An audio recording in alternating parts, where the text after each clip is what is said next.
Hi, everybody. I hope you're well. Today we have a very interesting show. Thank you so much for tuning in. It's kind of off the cuff because it's a Tuesday and we weren't really expecting to go live today, were we? I know I said that we were going to go live Mondays, Wednesdays, and Fridays, but because the situation is it's so grim and so important, it's such a worrying trend right now that if I don't discuss these issues now, guys, when are we going to discuss them? First of all, I want to apologize for not being able to come on board on time because we've been having sporadic electricity supply.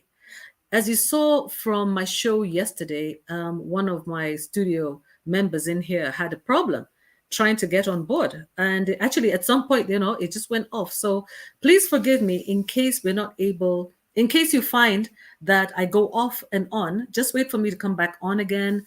Or, we'll just have to continue another day because the electricity supply is just so unreliable at the moment. I know that we haven't had rain in a long time. We're experiencing drought in Kenya, and probably this is a reason.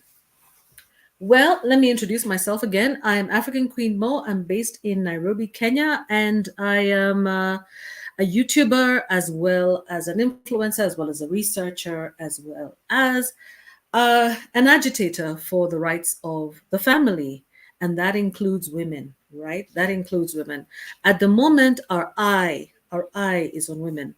So the people who are in studio, whether you're in StreamYard or maybe you could be on YouTube or maybe you could be on Facebook, wherever you are, I want to welcome you to the show and thank you very, very much for supporting me.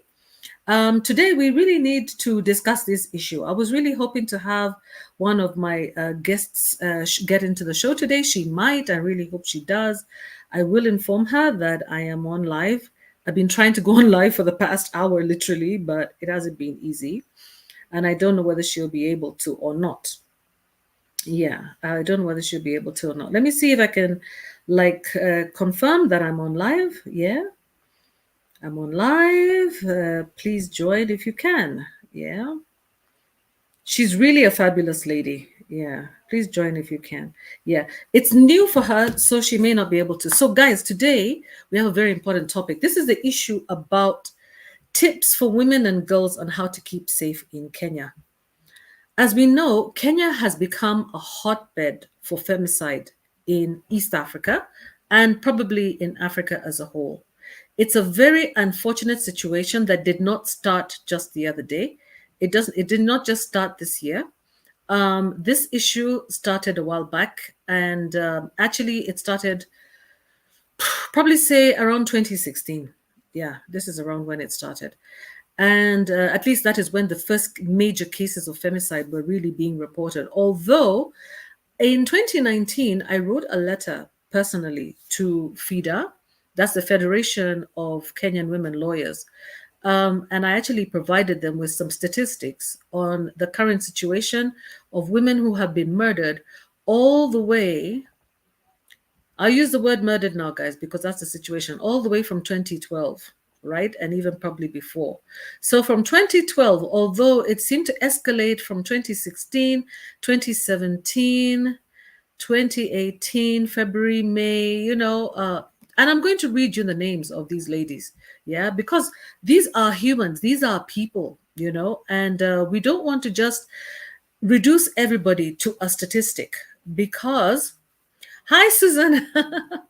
Yeah, we cannot reduce people to a statistic, because this is a very, very serious issue. This involves human beings. These are people's sisters, mothers, daughters, yeah, aunties. These are people's offspring. These are people, these are humans who came in the world to make a difference. And unfortunately, their lives were cut short by another human being. And that is considered to be a crime. It's actually considered to be criminal. Susan, in case you find yourself interested to come on board, just come on board and join the studio. Karibu. Although, yes, I know I sent you a link, but if you can't, if you want to stay in the comment section, that's just great. But right now, I'm probably going to be, hanging out and talking about this by myself. Generally, First of all, I want to pay my condolences to all the families who have lost their loved ones.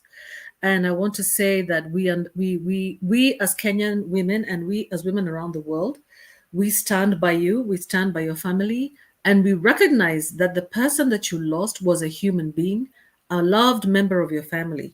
We also want to apologize on behalf of our institutions, which are supposed to be ensuring your security. We want to apologize on their behalf for their very for their inability, basically for their failure, in securing your security. This subject usually is a subject that many men generally do not want to listen to, but I want to encourage men. If you are a lover of women, you're a lover of girls, you're a lover of your daughters, your mothers, your sisters, this is a very important subject for you to listen to. Yeah. So anyway, generally what happened is that let me tell you the story about what happened in 2019 when I wrote the letter. I wrote the letter at this particular time. We had a lady called Mildred Odira. She was 32 years old, and she was working as a switchboard operator at the Nation Media Group, and she was seconded by Foresight Innovations. Okay, so she was a switchboard operator at Nation Media Group. This was in the year January 2019. Okay. She was found on the side of a road near the GSU footbridge at Allsops, and that information came from the Daily Nation. Okay. The other lady I want to mention, second lady I want to mention, I'm going to mention many of them by name. The second one is Monica Nyawera Kemani, 29 years old. She was a businesswoman. And in 2018, she was found stuffed in her bathtub, tied up with her throat slit. And the suspect was Joseph Kuria Irungu, the fiance of the renowned Citizen TV reporter Jackie Maribe. That was in September 2018. And I think you guys, you heard the case. That case was heard, I believe, this year.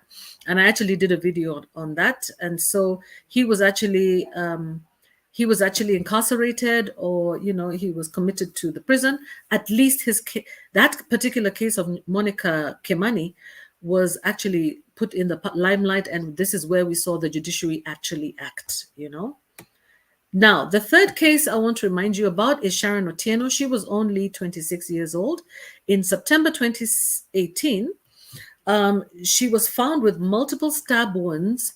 The body was found in a forest, and the victim had she had a secret affair. She was known to have been having a secret affair with a governor from Migori County. His name is Okoth Obado. And Sharon was pregnant at the time that she met her death. She met a particularly horrific death because it also included a slitting of her stomach and pouring of acid on her child. Yeah.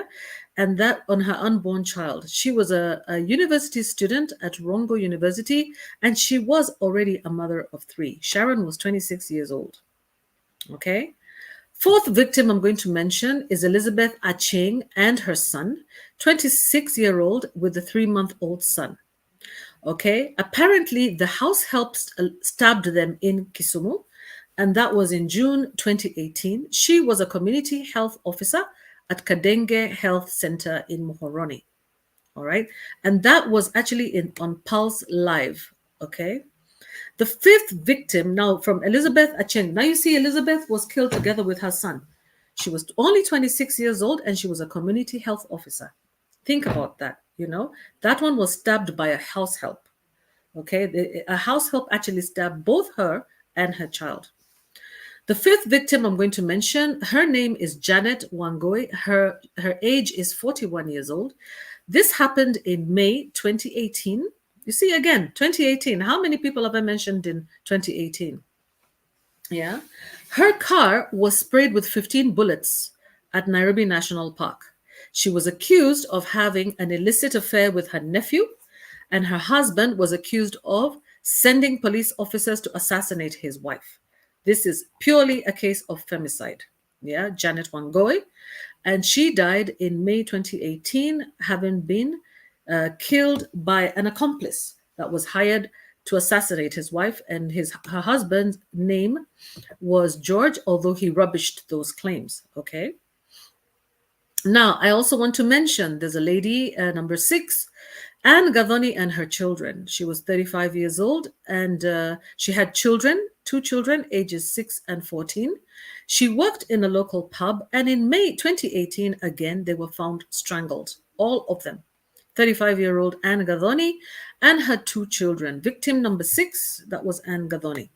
Victim number seven, Lucy Njambi. She was only 24 years old. She was employed at a Korean restaurant in Nairobi's Hurlingham area. Again, in February 2018, her killers forced her to choose between to drink acid. Her killers forced her to drink acid before they drenched her in the liquid. This was Lucy Jambi. And this is really, really sad. Lucy Jambi, what a horrific, horrific way to die. And condolences again to the families. And I would not want to be opening wounds, and only that I want you to know that these are people, these are humans, these are women with names and lives. Okay? These are mostly working women, as you can see. The eighth victim I want to mention, her name is Mary Waithira Kamadhi. She was only 27 years old. Again, January 2018, she was working as a nurse. And she was living and working in Essen, Germany, and she was found murdered in her shop after an unidentified man stabbed her. Okay? She was found in Germany, okay, working as a nurse, and she also died. Her name is Mary Waithira Kamadhi, 27 years old, and we ask God to rest all these victims in peace.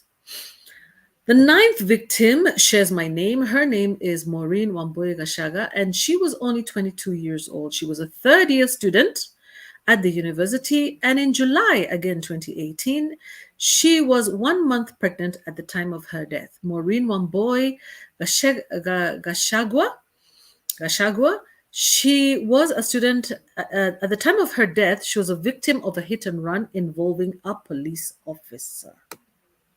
Okay, so there was a police officer that was involved, and apparently she was involved in a hit and run accident, and she was killed that way, although apparently she was involved in an affair with a police officer.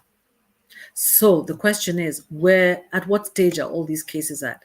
Let's go to victim number 10. Her name is Carol Ngombi. She's 21 years old. She was 21 years old. Earlier, in July 2017, as a student of the Kenyan Medical Training College, KMTC, her body was found a few meters away from that of the slain IEBC ICT manager, Chris Musando. Do you remember Chris Musando from the IEBC whose life was taken? There was a lady who was 21 years old. Her name is Carol Ngombi, and she was a student at the Kenyan Medical Training College. She was also found murdered. Okay, that was Carol. Now, there was Anne. Anne Wanjohi was only 23 years old, and in the September 2017, she was found shot 5 times because she turned down a marriage proposal from a constable. You see, that was pure femicide, as we can see. Yeah, Anne Wanjohi, September 2017, she was shot 5 times for refusing to accept a marriage proposal. 23-year-old Anne Wanjohi lost her life and is no more in this world because she said no to a marriage proposal.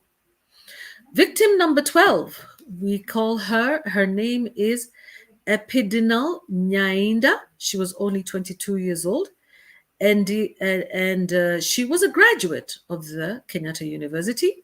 And in 2016, the year prior to that, she was found stabbed a number of times in her stomach in her apartment at Kahawa Wendani, as she attempted to walk out of a relationship with her then boyfriend, Maxwell Otieno.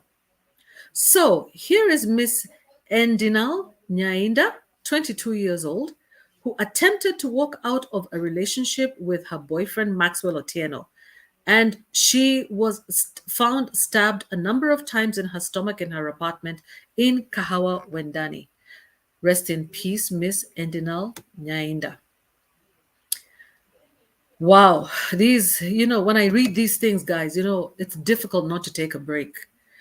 If you're human at all, if you are human in any way, shape, or form, it just becomes too much.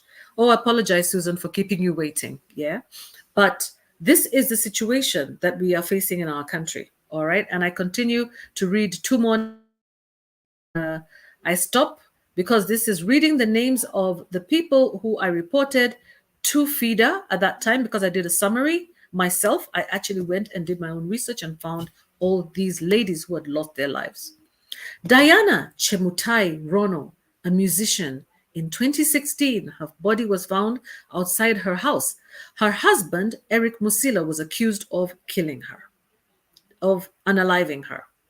Diana Chemutai Rono, rest in peace, and you will not be forgotten. She was a musician, and her body was found outside her house with her husband, Eric Musila, accused of killing her.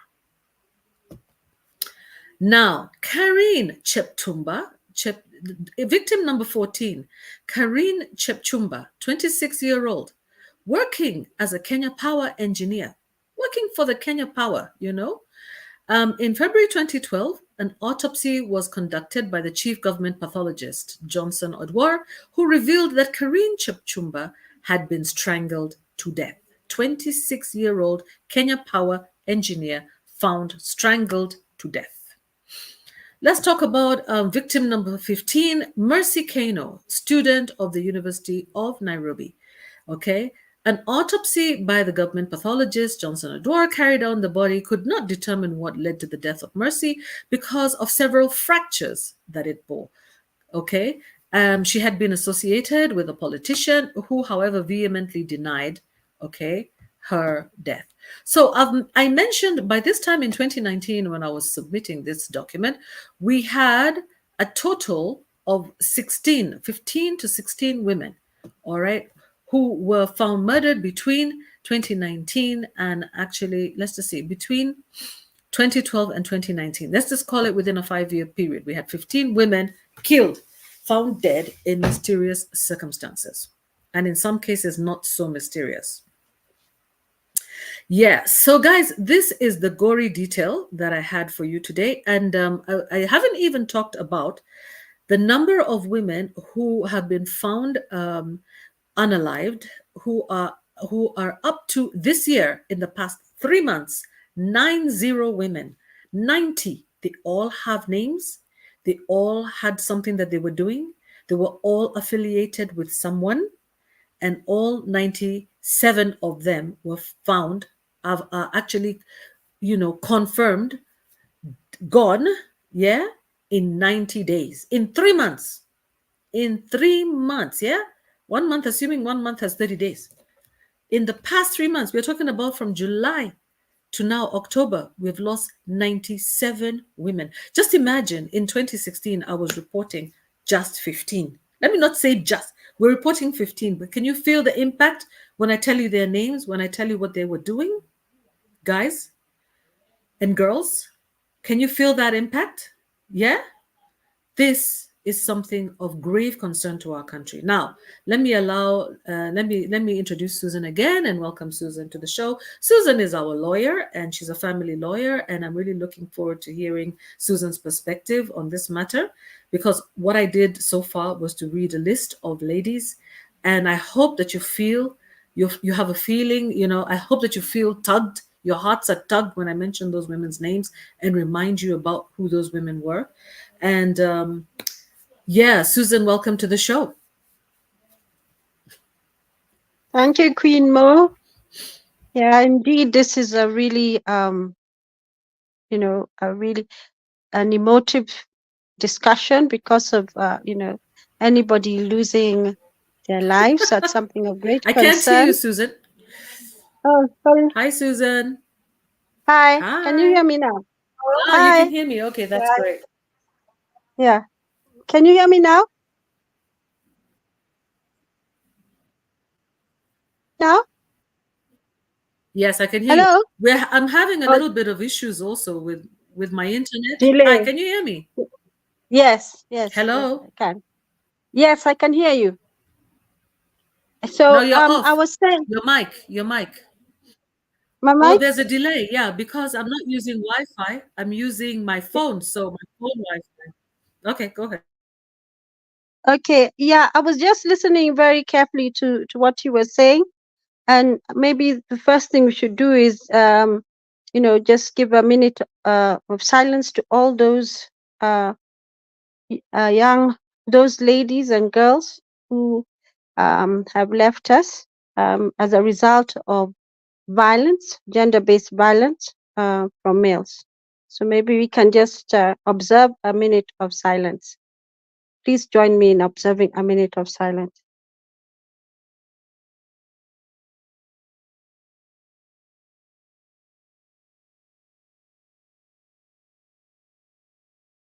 Yes, indeed, this is quite a distressing subject, but one we need to talk about, because the more we know about it, the more we talk about it, I think the better, we are able to deal with the situation.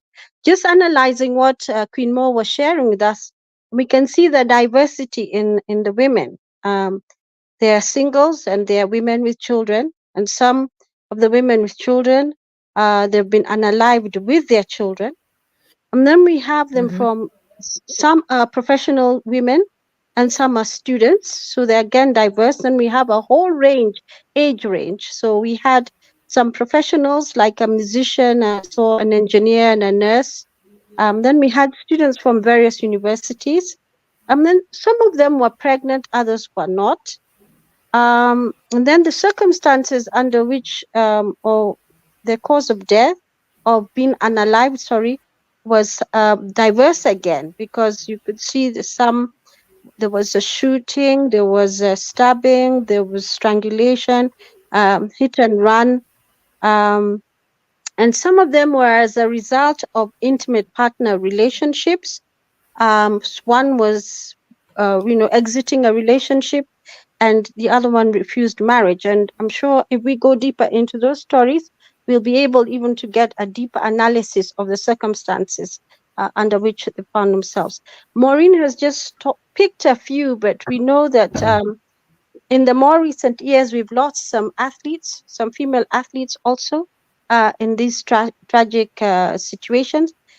Even as late as yesterday or the day before yesterday, there were still cases being reported on the news of young ladies being unalived. So it is a very, very serious issue.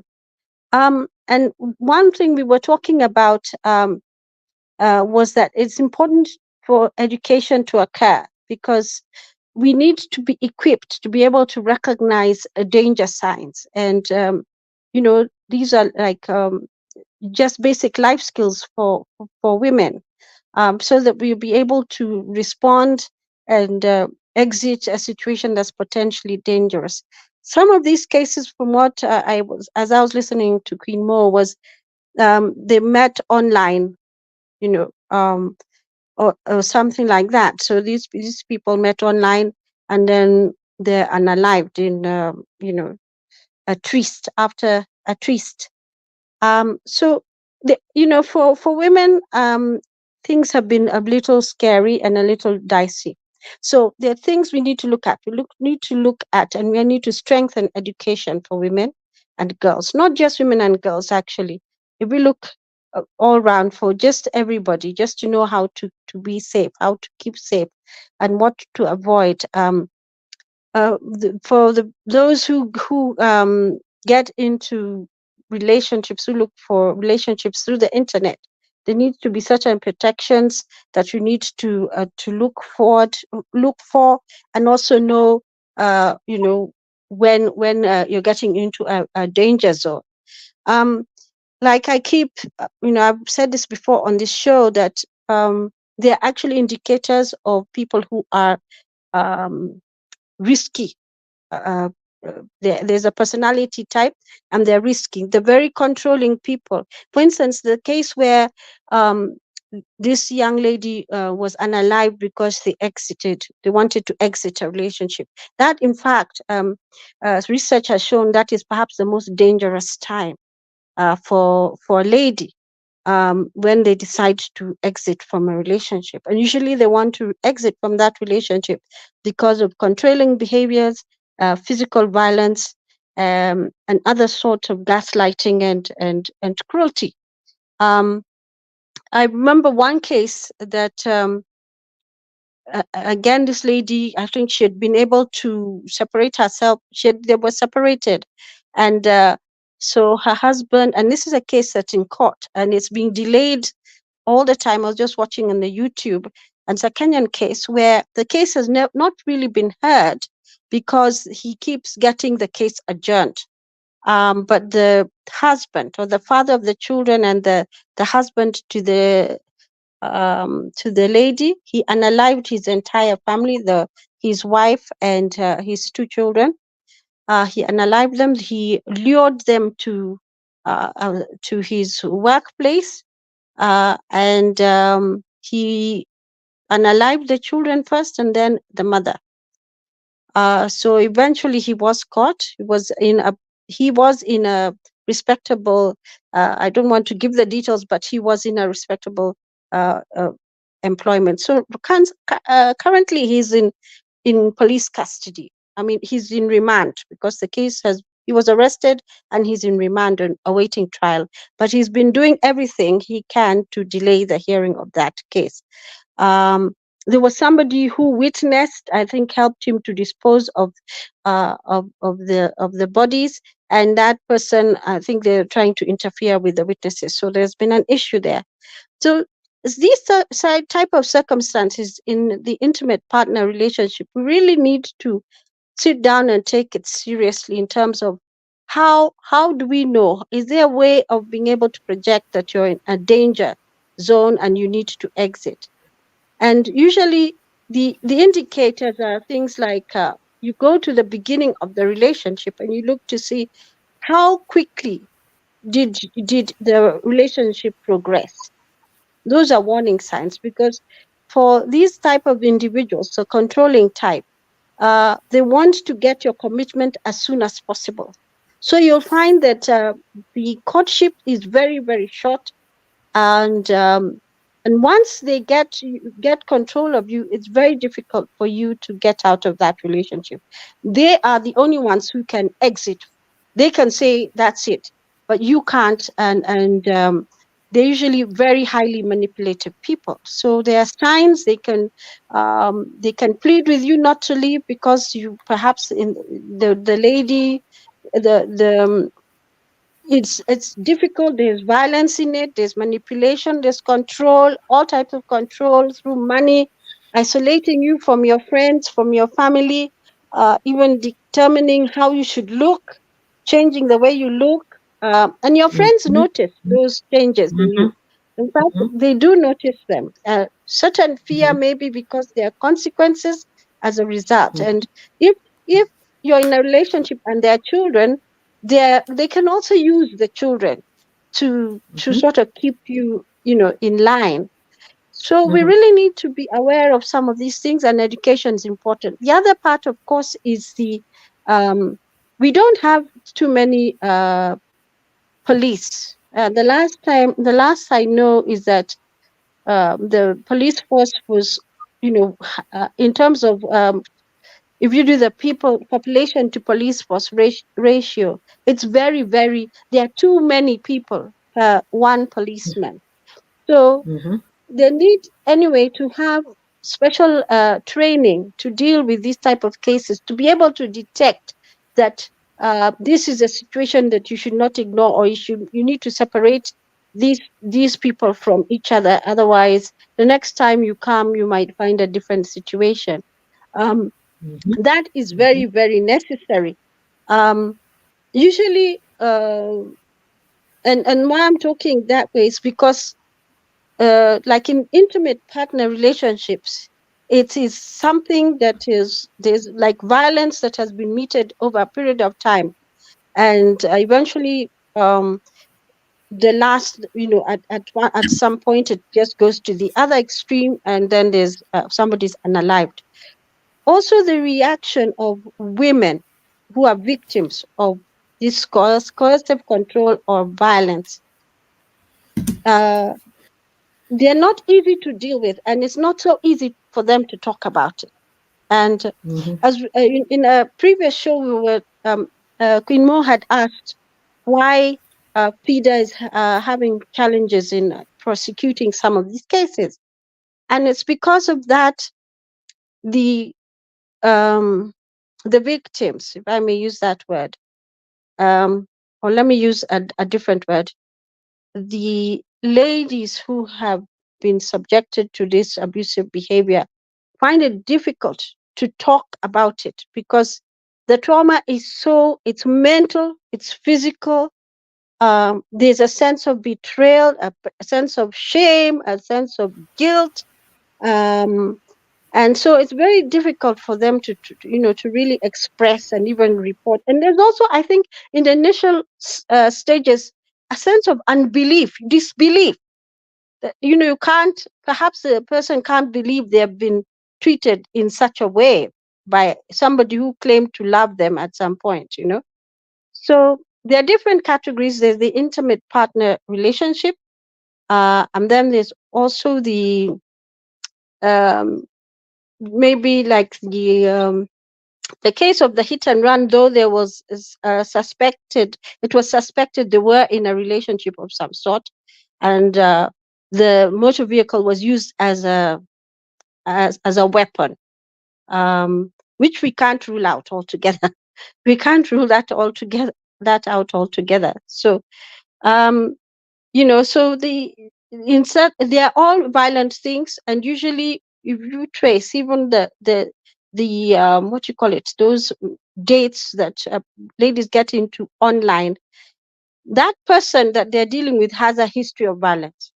And like we said in another show, that it might be a good idea for us to think about having a register of people who have a history of violence against women, so that if, for instance, somebody is considering getting into a relationship, you can check on that register to see whether there have been any reports. Um, Yes, but yes. yeah, Mhm. but apart from that, there are indicators that women should be aware of. Uh, One of the other indicators is, how do these people treat people they consider to be um, blue collar workers? So, for instance, if you go to a restaurant, are they respectful? Are they respectful to the waiters? Do they, harass them, call them names? Don't forget to say please, thank you. You should observe their behavior with people who they think they have, who they can dominate or control, and that usually is an indicator that something is amiss. Um, all that glitters is not gold. Uh, we look at sometimes we're attracted to people physically. I mean, we look and say, "Oh, this one looks so nice," but that doesn't tell you anything about the person's character. Maybe to err on the side of caution is to take your time getting to know people and observe them in extreme situations before you get involved. Um, Also, the little indicators like some a comment like, "You look better in that dress than this dress," or "I'm not going with you if you go wear that dress," or has a habit of telling you, "We're going to such and such a place, wear this dress." Um, some women might think that is a good sign, but it isn't, because that's actually controlling behavior. Because as an adult, you should be able to choose what you want to wear. If you ask, "What should I wear?" that's different. But if somebody tells you you must wear this, you know. And the other thing is uh, the Can, telephone can I can calls. I can I can I can I interrupt a little bit there, Susan? Just because I want to respond to that. Yeah. First Yeah. of all, I want to apologize because, like I said, we're not on Wi-Fi because I'm actually using mobile data and I'm using two different phones. But anyway, we're talking about controlling behavior. I'll tell you a little bit of a story about how I personally experienced this when I was a young girl. Okay, young women, because you can see the target of most of these women are in their 20s and early 30s. There's only like one woman who was targeted in her 40s. Yeah. Majority of the women are reproductive age, young women. Yeah. Young, beautiful, gorgeous girls. Yeah. That turn heads.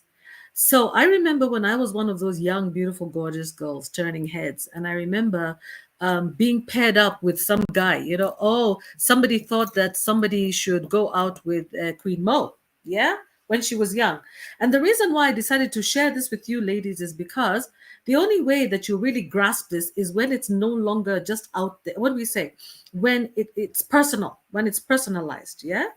And so let me give you an example. Here is somebody who's highly educated. Somebody thinks I should be paired with somebody who's really highly educated. I was in a foreign country. I was in the US at this time, a fellow African girl who thought, oh, I have a wonderful relation who's really, really smart. And, because you also like to read and you're smart too, I think you guys would really get along, blah, blah, blah, blah.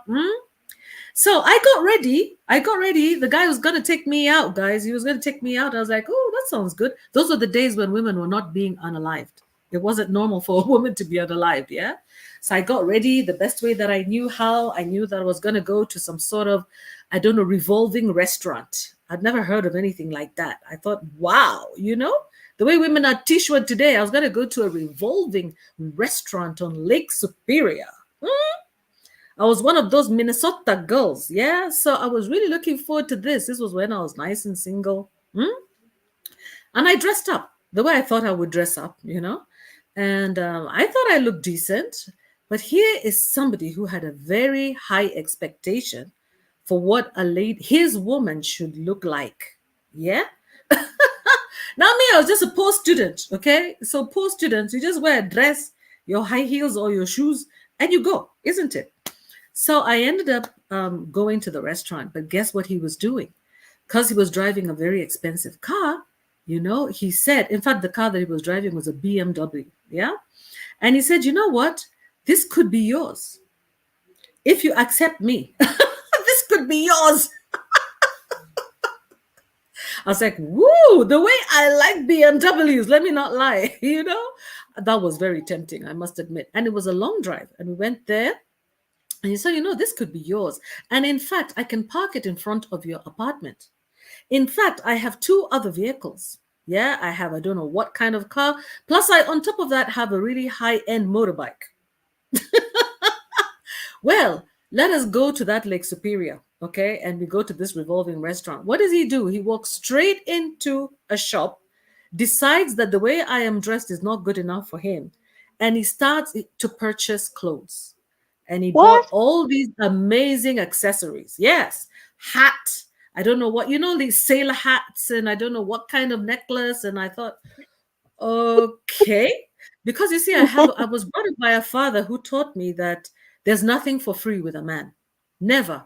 My father always taught me there's nothing for free. Ladies, nothing. I was taught by my dad from the beginning. Never take gifts from a man because you will be expected to pay it back. So when he started buying me gifts, I was really nervous, actually, to be honest. So he bought me all these things. It was like the theme was sailor. So hat, jewelry, I don't know what. And he literally changed my entire outfit. Yeah. So I was wearing a different hat, a different shirt. I was now looking like the woman that he wanted. And the next thing, when we got, when we finished, and we just went, we finished our date. It was fun. It was okay. I was very innocent. Yeah, I was an innocent, good girl. And went on the date. On the way back, he stopped on the side of the road and he said, take the steering, drive. Yeah. He wanted me to have a taste of his vehicle. Yeah. And Yeah. who am I to say no? See, I drove the bloody car. Eh? That car drove so smoothly on American roads. Man, I drove fast. I was in my 20s and I drove fast and I drove all the way home. And he said, would you like to keep the keys? Would you like to keep the car? I have another one Oh, at home. bye. I said to myself, actually, I don't think that's a good idea because I don't really have parking. That was my excuse. Yeah. Because remember, I was remembering my dad told me there's nothing for free. I'm like, what am I paying this guy with? What is he going to expect? Then the next thing he told me was, you have very nice fingers, but you haven't painted your nails. Why? Aren't you a lady? You need to paint your nails. You don't have a single iota of makeup. Don't you like Mm-hmm. makeup? So I started to see like he was trying to change me to become the person that he wanted. But I felt Yeah. secure with him because he was referred to me by my friend, my best friend, who is a very good woman, by the way. So the next time I said to myself, I started to already question myself. Me, who thought I was okay the way I was, started to question myself because, I said, okay, am I not enough? Am I not enough for this person? Yeah, Yeah. the way I was. Mm-hmm. Because you see, in Kenya, for example, he's from West Africa. So he Yeah. in Kenya, East African women are kind of simple. But many of these West African men, they want you to look a certain way with your fake eyelashes and all this makeup and funny hair in those days. And I was like, I'm not going for this stuff. First of all, who has the money? I'm a poor student, right? So the next time, I said, I talked to my friend. My friend said, "Oh, so how did the date go?" Well, I didn't want to disappoint her. So I said, well, it went really well. I think he was pretty nice. He's a nice person, but he wasn't my type. But this man, by the next weekend, he was already at my house. Yeah. Now he wanted to introduce me to his home, to his apartment, right? So me, I was like, okay, we're going to his apartment now. Really? Okay. You're young, you're in your 20s, there's nothing to do, you're bored, you're all by yourself in the apartment. He said, okay, no harm. A fellow African, let me go to the apartment. Let me go to that apartment, you guys. It looked like a clinic. It looked like a hospital. Huh? Everything was in its place. Everything was in its place. Whatever was white was white. I remember it had a three-color theme. It was red, black, and white. Yeah. It was so neat. And everything was in its place that I felt like I was out of place. This was not for me. I could see this is a person who probably expects perfection, right? Yeah. Expects perfection. And Mm-hmm. even if he wasn't probably going to be a violent type or anything like that, I knew he was going to control. That for Yeah. him, it was about things being in order. I had to have my nails painted. I had to look a certain way. He was ready to get me with his material possessions and things like that. Mm. And Yeah. believe it or not, guys, I have many stories like this, but women, we should start sharing stories with young women so that they know that they're not the only ones, who have been approached by men who have material means, who have money, who have power and position. Yeah, we Gen Xers, and even beyond that, many years beyond that, even our mothers, many of them were approached by men of means. Men of means use material possessions to control, for Mm-hmm. control immensely. And those who do not have material possessions also want to control if you Yeah. yourself end up getting material possessions. So that's the end of my example. I'll give you another example very soon after Susan has responded to this one. Yes, I know Susan is laughing because I know she has probably experienced similar things. Isn't Yeah. it, Susan? Yeah, but my relationship ended. I was like, man, I'm not going out with this guy one more time. Because again, you don't Yeah. want to lead this person on. You don't want to accept his free gifts. Yeah? You don't want Yeah. him to take you now and go do your nails and go do your hair, knowing very well that this thing is not going anywhere. You don't want to lead the Yeah. guy on. Yeah. So I had to let it down. And he was bitter about the fact that I let him down. But the fact is, I did it. I had to do it. And you do it early. You don't do it late. You do it early before they get too attached to you. Yeah. Again, the other thing that helped me is that I knew him through someone else. He was referred Yeah. to me by someone. So someone else knew him. And so he wouldn't dare do anything to me because of the fact that he knows that I know him and also he's a professional. So he could easily lose his job if anything happened to me. But anyway, these things happened in the days before, they were men decided that they're going to unalive women because they don't love because you refuse them. But we also face these dangerous situations in our day and age. Yeah, we did. Yeah. And we probably Yeah. continue to still do. So, young women, be careful. Don't lead a guy on. Don't allow him to manipulate you or control you. He either accepts you the way you are or forget about it. It's as simple as that. Yeah, Yeah. watch out. Look at his environment. Look how he lives. Like Susan said, look how they talk to people who are below them. And by the way, that's another story. I've got so many stories. I'll tell you that one later. Okay. Yeah, for sure. There are so many indicators like that one, just from what you were saying.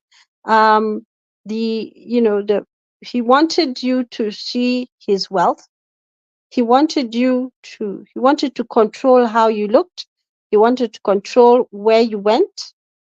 He was moving the relationship really fast.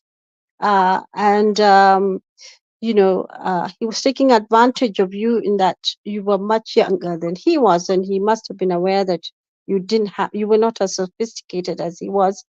Um, and definitely there was an unequal sort of situation there. So studies have shown that this is the way it starts. You may not notice it, but in fact, the reason why I brought it up is that this is mistaken a lot of the times for love, or somebody is really into you, but it's not. It's a sign that this person is a very controlling person. So, ladies, you need to look out for that. Somebody really trying to determine and dictate where you go, making you change this and change that. You may like something, and all of a sudden your diet has to change because they like this or they like that, um, and then you find yourself, maybe your opinion is not important at all. You go where they want to go, you do what they want to do. If we like to say go to church on Sunday, you stop going to church on Sunday because there are choices for different things to happen on a Sunday morning. So these are things that you need to watch out for. Also finances, um, for some, their finance, you get into this joint account business. Who's controlling it? Him. And the other thing is that Maureen said something about feeling safe because Queen Mo, sorry, said something about feeling safe because she knew she knew somebody who knew this guy. But some of the more recent cases have shown that. In fact, I was watching one of, I watched these cases and the true stories, and um, this girl in the US was unalived by her brother's best friend. So her brother's best friend became obsessed with her, and this is what they were calling teen violence, because she was, really young, when I think she was 18, 19 years old when it happened. So this guy was really obsessed with her, and she wanted nothing. Obviously she was not. She was not in love with him, so she tried to keep him at arm's length, and you'd have none of it. So he unalived her, and he attempted to unalive himself. And the brother, now you can imagine the feeling of the brother. He didn't know his friend. He didn't know his friend. His friend actually unalived his sister, his only sibling. And it was really tragic. You watch some of those things. So women, ladies, just because you know somebody who that person know, you know somebody who knows this gentleman, you're not safe. What you need to watch out for is the personality and the character. Sometimes ladies feel very excited or happy when somebody's ringing them all the time. Beware, because that's not normal. Just think of a normal relationship. You don't ring each other all the time. Maybe in the course of the day you'll ring a couple of times, but not every hour on the hour, or every 15 minutes, or that is a sort of harassment. But sometimes we don't see it that way, because you think, oh, maybe this guy is so into me, he's so into, but that's not really a good sign, unless of course you're planning something. You have to look at the circumstances. Not a good sign. The other thing maybe also you need to look out for is things like keeping secrets. Depending on how long you've been in a relationship with this person. I'm talking now about intimate partner relationships. The keeping of secrets, hiding things from you, and stuff like that. That also is not a very good sign, because that's a way of controlling you as well. Because you really don't know the person very well, and maybe some information that you should have, say like depending on how long you've been dating, or his who the name of his family, where, how many siblings he has, those basic things, whether the parents are there, where they're from, or something like that. At least basic information. But if you're not getting straightforward answers on that, you need to be very concerned. Also, when the other thing that those studies shows, when you find yourself, you're doing things that you don't really want to do. um, you're doing things that they want to do but you don't want to do, and then they have no interest at all in whether or not you like to do that thing. So for instance, if you don't like chicken, and you're being forced to sort of eat it, and you don't like it, it makes you feel sick or something like that, but you have to eat it just to keep their tempers and not to embarrass the person, because usually they laugh out eventually. Why are you embarrassing me? Why didn't you eat that? You want to say, oh, I'm allergic to this, I can't really eat that, and it becomes a problem for you. So ladies, just be aware for these little telltale signs, um, because this is what can actually uh, keep you safe. These things can actually keep you safe. Find ways to get out of that situation. The less you talk about your intention to exit. I know we sometimes we want to say, oh, I'm leaving you now, and so can I come for my things? Say you were staying in the same house, because this is the circumstance you find people in. You are married, or what whatever circumstances, you're living in the same house. And then you say, I'm coming for my things. Don't make that mistake. You just better leave your things in that house and move on.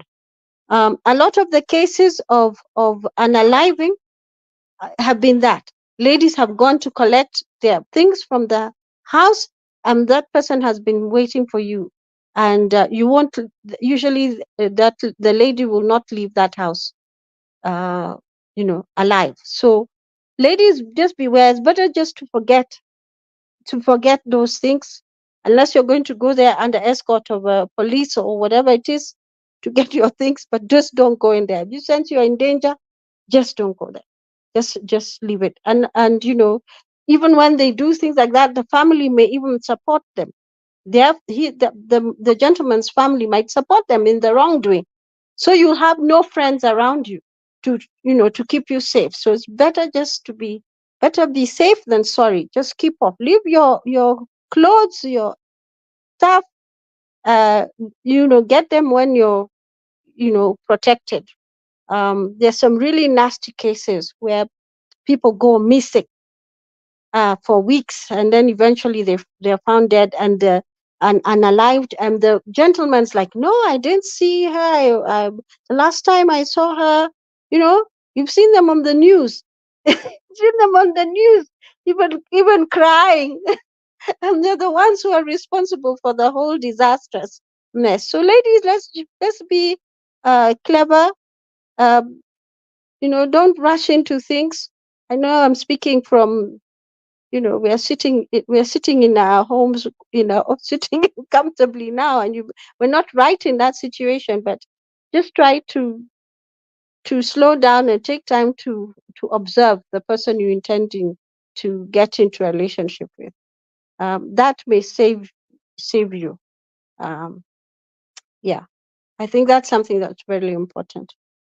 One of the things that I observed in studying family law was that even when you get these protection orders so that somebody doesn't come near you, um, the effect sometimes is it's too late, because the person has already caused the injury, uh, and stuff like that. So the way they operate sometimes is not sufficient to really keep ladies safe.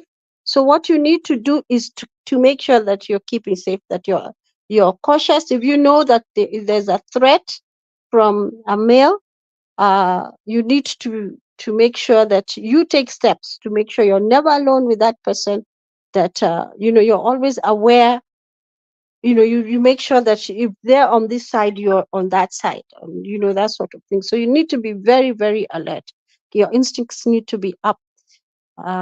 Especially if you're a mother with children, you need to get out of that really rough environment. Because, like Maureen gave an example of some women who have been unalived with their children, and even the case I talked about, the lady went. The man said he wanted to see his children, and it was the last time. So, could the lady take the children to him? And for me, that was a red flag immediately. The way he was insisting that, no, you come here and you bring them. That sort of situation. Just be careful. These are traps. Usually, it's very, very premeditated. It is not a heat of the moment. It is something that is very premeditated. I can see Maureen smiling. It's very intentional. So ladies, let's I'm just just be very laughing because careful. Marto is in the comments and he's already in trouble. Okay, I'm listening. Okay, go for it. Yeah, what is he saying? Let's hear what Mato is saying. What is Mato Mato is saying, saying? how are these two ladies, Queen Mo and Susan, doing today? Have been gone for a while. Just what? Just tuned in and good to see you guys. The hustle is real, but here. Welcome, Mato. Welcome, welcome, Yeah. welcome. Hi. We've been missing you a lot. You've been missing in action too much. I think we need you back. Yeah. Fia is always here, a mainstay of our show. Fia, more than welcome. And I know that you have a lot to contribute. You're always welcome, guys, to join using the link that's there. Nancy Moradi, we would have loved to have you on the show. I don't know if you're having any problems getting on because she's actually a counselor. She's somebody who would have been fabulous to talk to us today. But Nancy, if you can make it, that would be wonderful. I have finally managed to stabilize the internet connection for now. Yeah, we have Mkenya Mkora actually. He's on board and he's actually Mato. Huh? So Kenyam Kaur is on board. I will be really happy to have Nancy on here. Also, of course, I'll be happy to have Fia. I mean, the more people can talk about this, the better, It's helpful. And of course, if you can have a gender balance in here, it would be wonderful to have men also on board so that we can all talk about this because it impacts on all of us. Yeah? Okay, go ahead, Susan. Let me let you not interfere. So you were saying Let me before. let me say real quick before I just Oh, got Martha is I working, have so to let's give him run. some space. I have to run. First of all, I just pulled up at my job from lunch break, and I saw you guys. I don't know what Mato is saying behind there, but me as Mkenya Mkora, I just wanted to say hi to you guys and say that you guys are doing a good job. I know Mato has been in disappearing acts, and I don't know where he's been. He needs to come here and tell us where he's been and something like that. But me as Mkenya Mkora now, tell me so I can comment arakaraka. I just wanted to come and just arakaraka. What are you guys talking about so I can give my impromptu, don't even know what you guys are talking about. I just happen to see that you're live.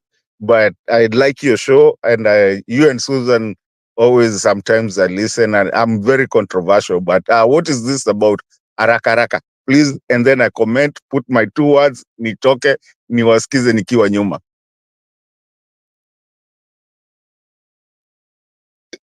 I can hear you. I can hear you. You're Maureen. muted, Maureen. Queen Mo, you're muted. I don't know why I bother muting and unmuting. Thank you so much, Mkora. We don't know what Mato is doing in the background, but Kenya Mkora, this is what we're talking about. Today we're giving women tips on how to keep safe in the country, following the reports of several women missing and several reports by the Deputy Inspector General of Police that 97 women have been unalived in 90 days in Kenya. And so we're giving women tips on how to date safely, how to be safe in relationships, because femicide is defined as unalivement of women by intimate partners. All right. So we assume that many of these women have been in intimate partner relationships. I also read a list of 15 women who have been alive, some of them together with their children. That was between 2012 and 2019. I gave a list, including their names, their ages, their occupations, and where they will, and the cause and the nature and location of their unalivement, and also the source of the information. I gave a list of 15 women. And that I gave as a list because I had written to FIDA in 20, all the way back in 2019 about this issue, when we only had about 15 women by then unalived between that period. I won't say only, but 15 women. And now we have a situation where it's escalated to about 90 in this, in just in 97 in 3 months. Yeah, let's not call them 90 days. Let's call them 3 months. So, Susan, we decided, we observed a minute of silence. And from there, we started to express our, or should I give, to give advice to people, especially to women and girls, about how to keep safe in relationships based on personal experience and also based on professional experience, because Susan is a family lawyer.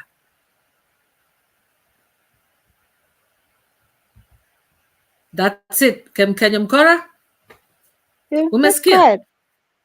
Yes, nimesikia. That's He's an easy taking one off. for me to answer. That's a very easy one for me to answer.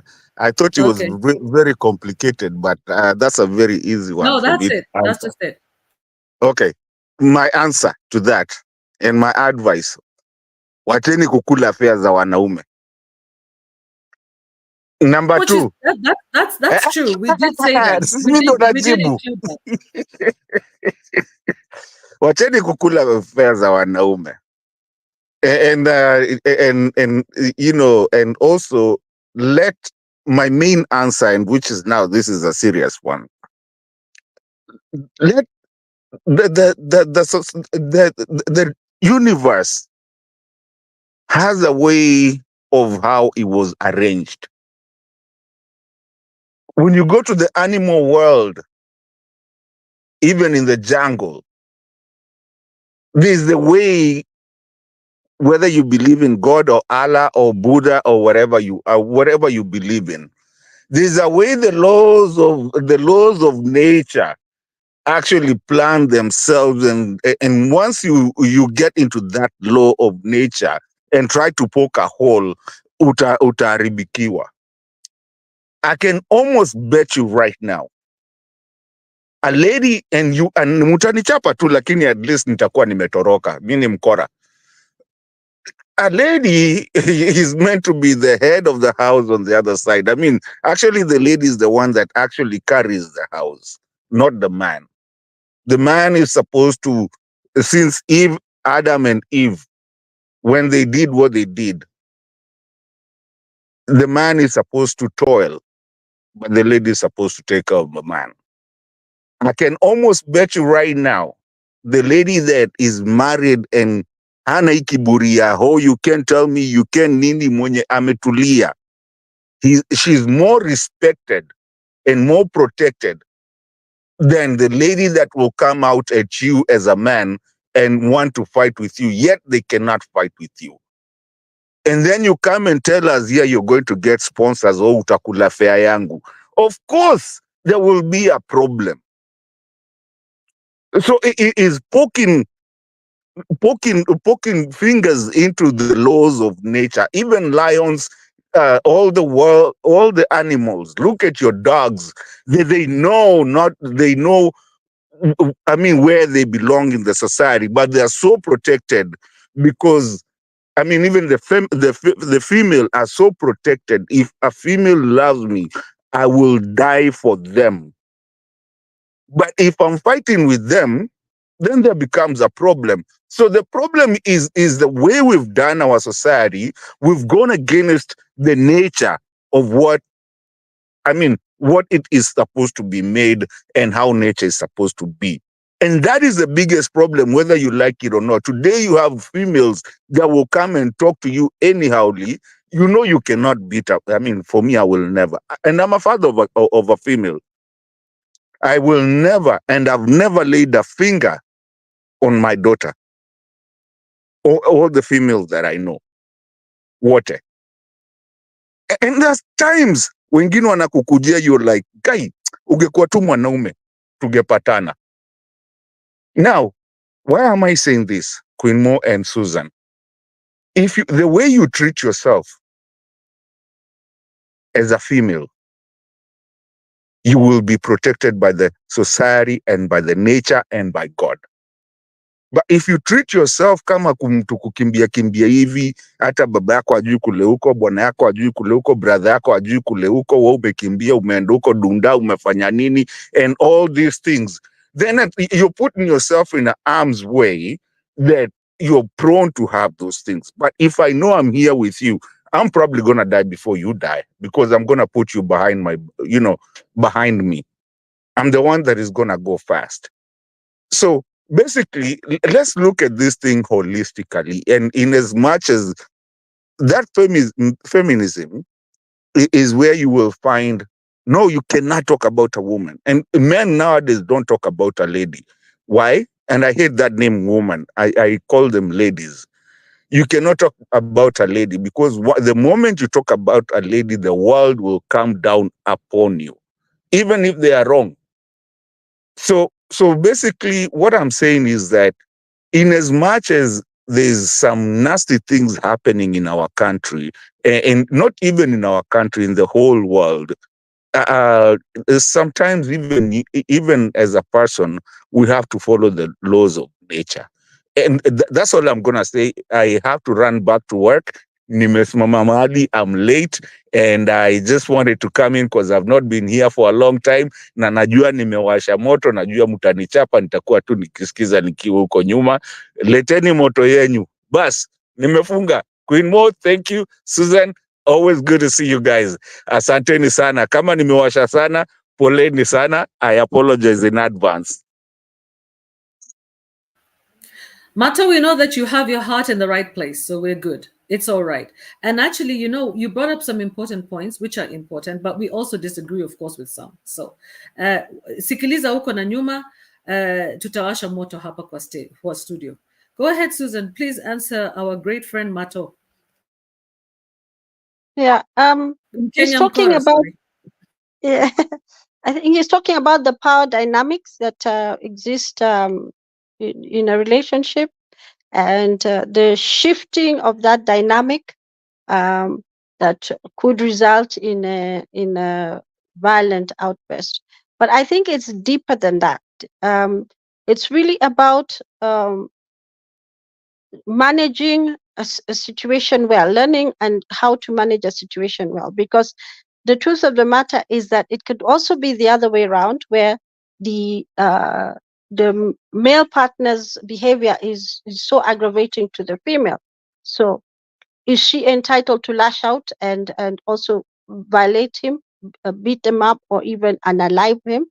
The truth of the matter is that is not the right way to engage. And these are things we have to unlearn. We have to manage our emotions in such a way that it doesn't result in that sort of thing. But what we're talking about is the that controlling behavior, the controlling behavior which has nothing to do with somebody being male or female. It is your character. It's the way you respond to things, and things you have to unlearn,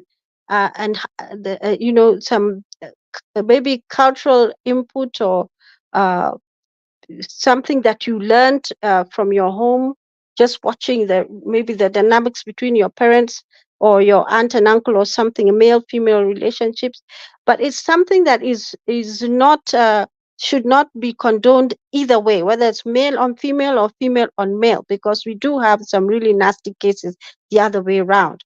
And these intimate partner relationships that are there, um, there's also the issue he raised about the males feeling exploited. But at the end of the day, violence or even unaliving should never be a result of that. It should never be the recourse. So that's the way that you're going to address your dissatisfaction with the issue. It is one that will land you in jail for the rest of your life. It's not something that you want to do. The consequences also, if say that you unalive, the mother is unalived and the children are alive, and the dad is in jail.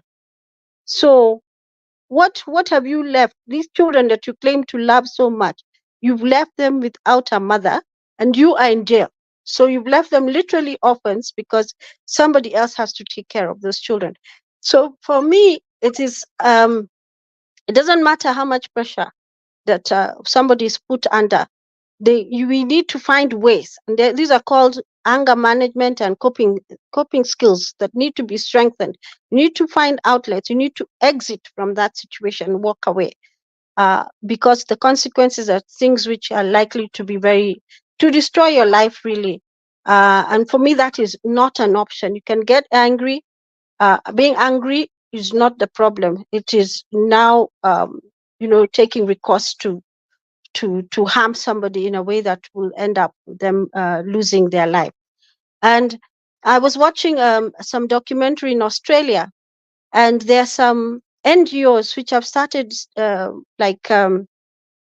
training men, like workshops, support groups, where they're training men who have been in jail or in jail for for unaliving women or extreme cases of violence against women and girls, and they are being trained how to redirect or even how to understand themselves.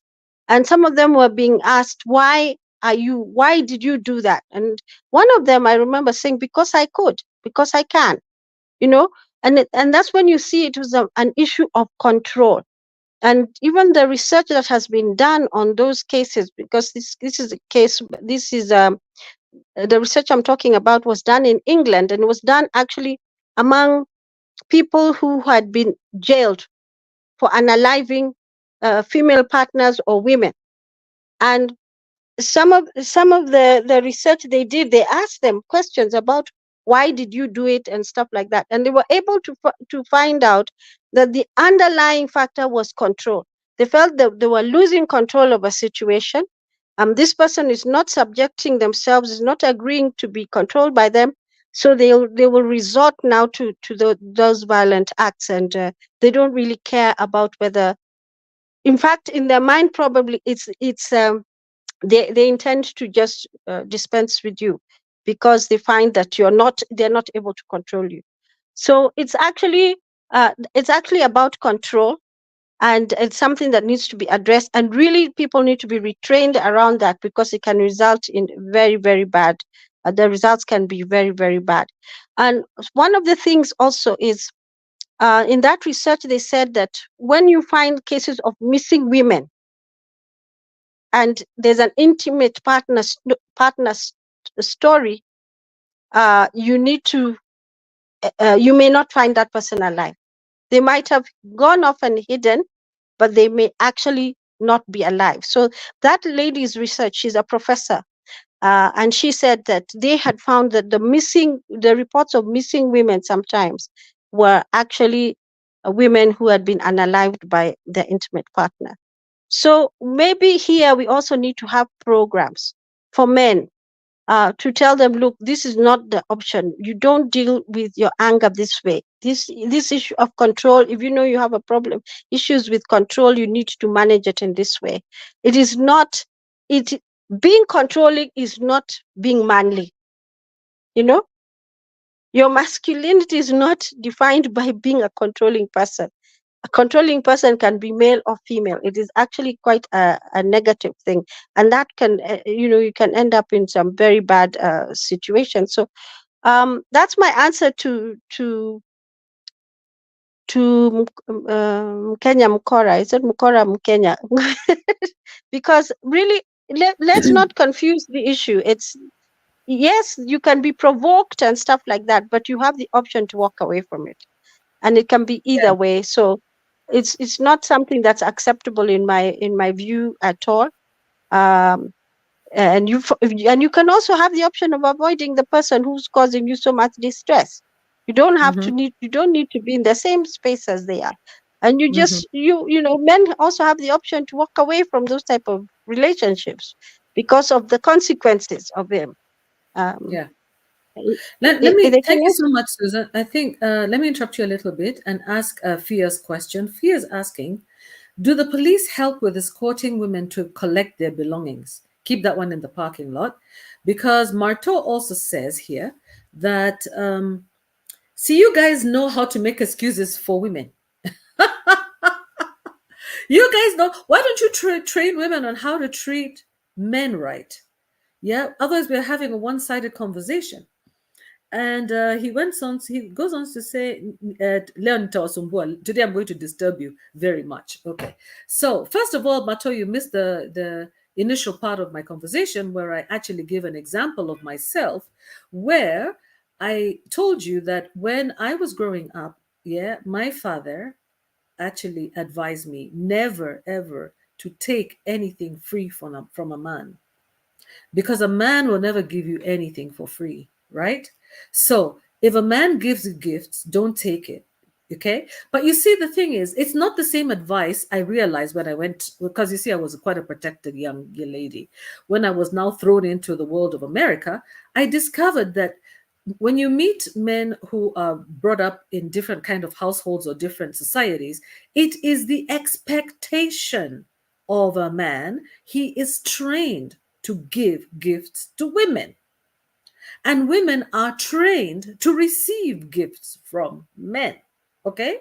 One perfect example of this is Niger cinema, Nollywood, Nigeria.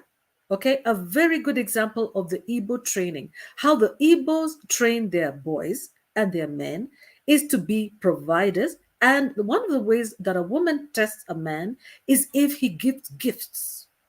A man who does not give gifts is determined to be a stingy man, a man who cannot provide for his household. He has to demonstrate to you that he is a provider. How does he do that? He does that by giving you gifts.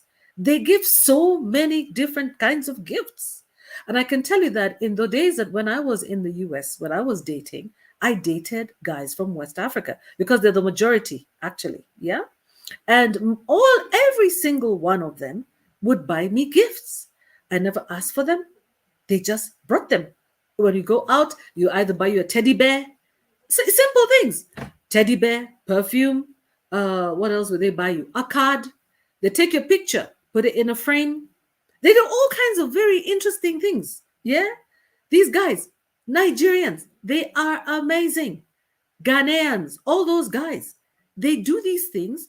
And you see, you don't, as a Kenyan woman, as a Kenyan young girl who was brought up in a strict household where I was taught not to receive the gifts, it's rather difficult when somebody has taken your photo, framed it, and brought it to you, and you unwrap it and you say, oh, I can't take this gift. And it's a picture of yourself. What are you going to do with it? Are you going to give it back? It's also rude to not accept the gift. So, and the thing that I found with every one of those guys is this, that they don't consider that cool affair. They don't consider that eating their money. They consider that a sign of their masculinity. It shows them, it gives them actually, the more gifts that you can receive and appreciate, the more they're even inspired to give you more. You're like, at some point, you are the one who has to pull the brakes and say, look, this is not how I feel. This is not what I want. This is not whatever. Okay. So the problem also has to do with culture, cultural expectations. Yeah. So sometimes in a culture such as Kenya, there are many people in Kenya, many guys in Kenya believe that if I give you, you give me. You know, if I take you out to eat, I took you out to have a meal, I expect to spend the night in your house and I am going to partake of your body. Okay. I give you a meal. I pay for a meal for you for 1,000 shillings and you are going to give me your body. You are going to give me your body that is valued at trillions of shillings, right? That is the exchange. That is the power dynamics we're talking about. So it's very important to understand the kind of cultural mindset of the man that you are dealing with. The same thing with the man. You need to deal with the woman and know the cultural mindset of the woman you are dealing with as well. It's a responsibility that is mutual. It's not just women who are supposed to be there, treat your man well, or men treating the woman well. It's both. The other thing is, for example, let me give you another example. Rwanda. Rwandan girls are known to be gorgeous. That's a fact. Yeah. Rwandan girls are known to be gorgeous. Everybody believes that they want a Rwandan girl. If you marry a Rwandan girl will expect you to provide 500%. They will expect to take their siesta between 12 and 2 p.m. They will go to sleep. I used to have a Rwandan roommate, a Rwandan girl. She was actually They have Tutsi and they have the Tutsi and the Hutu. She was Hutu, right? She told me that men, the Hutu men and the Tutsi men, they do household chores comfortably. They do household chores for the women. They are the ones who do the cleaning, the laundry, the what. And the women are expected to be putting makeup and, looking nice and having nice, soft, glowy skin. You're supposed to look beautiful for them, really. The same thing in Rwanda, in Uganda and Tanzania.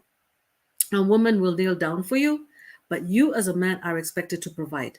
That kukula fare, they will expect to kula your fare, a lot of fare, by the way. Yeah? So it's a cultural thing. It's up to you as an individual as well to determine which cultural, where you fit. And I think it's important to communicate to your woman at the beginning that if I take you out, I will expect this back from you. I think it should be open. People should just make declarations and say, listen, I am not buying you any meal for free. If I buy you a meal, I expect to take you home or I expect to come to your home, right? Yeah. So I think that is a problem. It's all about expectations and culture. Sorry, it looks like I'm losing my battery here. But let me allow Susan to respond while I try to connect my phone. Sorry about that. Sorry about that. Yeah. Yeah. Just going on the topic you're talking about, the kukula fair. Women should stop kukula fair. I mean, that is very transactional, and I don't think that's really a healthy way of looking at male-female relationships. See, And sadly, it appears to be a way that they are looked at. That I'm going to um, be here for a while. Huh? that's transactional, and in fact I think that is a very, very unhealthy way of looking at things, that just because I bought you dinner I expect that B to occur. There could be also the cultural issue to it, that maybe that's the culture thinking, the dating culture, or the way the um, the people, that person thinks. And like Queen Mo said, it's very important to understand the culture of the person that you're with. um, that's why I mentioned earlier, one of the tips is that you need to know somebody, you need to take time to observe them, before taking deeper steps with them, because people who are likely in intimate partner relationships to cause you harm begin to show very early their controlling behavior, and they're in a rush to get you into those type of situations. Things like even stalking, walking behind you, following to see who you're talking to, and stuff like that. It's very worrying. So I find that very transactional, and it's something that we should discourage. And even as we raise our children, I that agree, Susan. relationship That's may transactional. Very That is not love.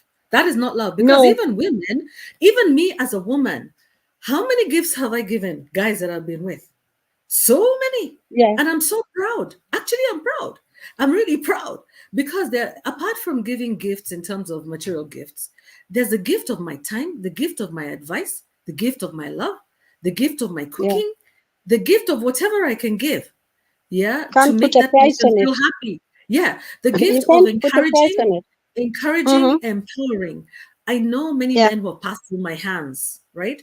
Who are people today and come back to me and say, if it wasn't for you, if it wasn't for you, what you did for me, yeah, yeah, yeah, yeah. you encouraged me, you emboldened me, you gave me confidence, you taught me things, you encourage. There are people who have an entire career because of me. Okay, so there are things that you can do. You can contribute. Your contribution doesn't have to be financial or material. It can also be through the words that you speak, through the research that you provide, through the linkages that you give, through the what do we say, through, I think maybe through even your own example. How you treat the person, also makes them want to treat you a certain way. There are the soft factors which are not talked about, which is what a lot of women contribute. A lot of the soft factors that men actually crave for. Crave. Men are craving a woman who's going to say, it's okay. Yeah, I'm here with you regardless. Yeah. And when you're dating that person, if you encourage them that way, you can move somebody from doing their from doing their bachelor's to the PhD. You can move somebody from being a nobody to being a trillionaire just because of the words of your mouth and how the way the things that you say to that person. Yeah, even if it can be transact, it can be like you've given the person something, you've bought them a gift, but most men actually just want to hear words of encouragement. They want to see that you're in their, you're on their corner. You're in their corner. Yeah. And sometimes men are so bitter to lose that person who is in their corner, who has been in their corner, but who they have been mistreating. And no, I don't agree with Mkora when he says that if you are a docile woman who agrees to be a stay-at-home mom, yeah, who decides to be quiet and in the background, that a man will die for you. No, not all men are like that. I met many women who are exactly like that, but their men are still running around. As still, men are running around. In fact, they get to the point where they can even disrespect women just because they decided to sit back and give up their careers and be their stay-at-home mom and cook the 3 meals a day and raise the babies and stand there for their man. That man is still going out there and collecting new women, dating outside there, disrespecting their women. And the woman is expected to continue that. Do you know? I mean, to continue accepting that? No, no, no, no. A woman can take it for a short period of time or for a long period of time. But when she's done, she's done. Yeah, so Yeah, I I don't think actually believe that what yeah. Cora is saying right here, really. No, Yeah. yeah. This transactional thing needs to be addressed, I think, in relationships, so that it's not a transactional thing, because there are different things you can value in somebody else, and you really can't put a price to it. I know somebody who says that they in their relationship, in their marriage, what they did is that the mother stayed home and raised the children, but there was an agreement that she would get, in fact, she's referred to as the manager. She has a job, so she's given as an allowance by her husband, and it's a substantive amount of money for her to do her own things, get engaged in women's groups and stuff like that. She has mobility, she has that freedom, but she raised the children herself. She stayed home and raised them. She was a professional woman, but they decided that's the way they wanted to do their uh, how they wanted to run their family. And it seemed to work well, because she had that dignity. That was her position in the home. So this transactional element, this one of cooling fair of men, that means already you have approached that relationship from the point of view that I need to get something from you. I'll pay for this, but I'm getting something from you back. And when you think about your friendships, genuine friendships, even the relationship between a husband and a wife, it is not really supposed to be like that. It's supposed to be sharing of tasks, fitting into this role and this role, so that there's harmony in the home. But it's not supposed to be a transactional thing where you have to give me something back, that sort of thing. And I think that's something that needs to be addressed, and addressed well, that our children don't expect, that men do not expect, just because they bought this lady a steak dinner, that things are going to go from A to Z, and that they can do anything that you want wishes to do. No, I mean, we need to raise our male children as gentlemen, um, because we want them to marry and to have long lasting relationships with their wives and family, not to be a nuisance where they go. The other point was, do policemen escort women? You can ask them to, especially if you have reported violence or threats of violence. You can ask them to. You say you want to get your things, please, can you escort? And I'm sure they'll give you the escort, because they understand. Actually, this offense of threatening, when you just say somebody's threatening, and then you tell them why you think your life is in danger, they will certainly want to protect you, so they can help you. The other thing is that we do have women's shelters here, feeder and some other organizations run shelters for women. If you find yourself in a situation where you know that you may not live to see another day or another moment, there are places that you can go. All you need to do is to ring those hotlines. I think, Maureen, we need to put some of those lines on the when we're having the show. We should flash them so that people know, if somebody knows they can call FIDA on this number, they can call this number, and they can get, because it may not be you, it might be somebody else. The other thing is I'll put those uh, numbers in the comment section once the video yeah, is published on YouTube. When I go in, yeah, when you go into the comment section, you'll see the telephone numbers for women's shelters and things like that, yeah. and also Because women lawyers. and then the other thing is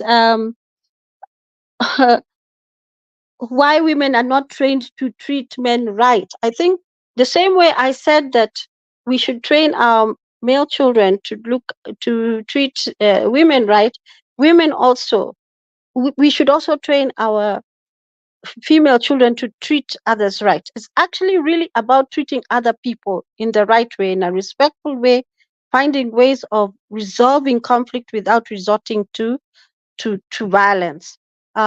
In fact, some of those men that were interviewed, the ones who were being asked, why were you fighting and why were you beating up, your wife, or why did you do this? And eventually, and some of them were saying they would get so angry and they would not be able to express themselves.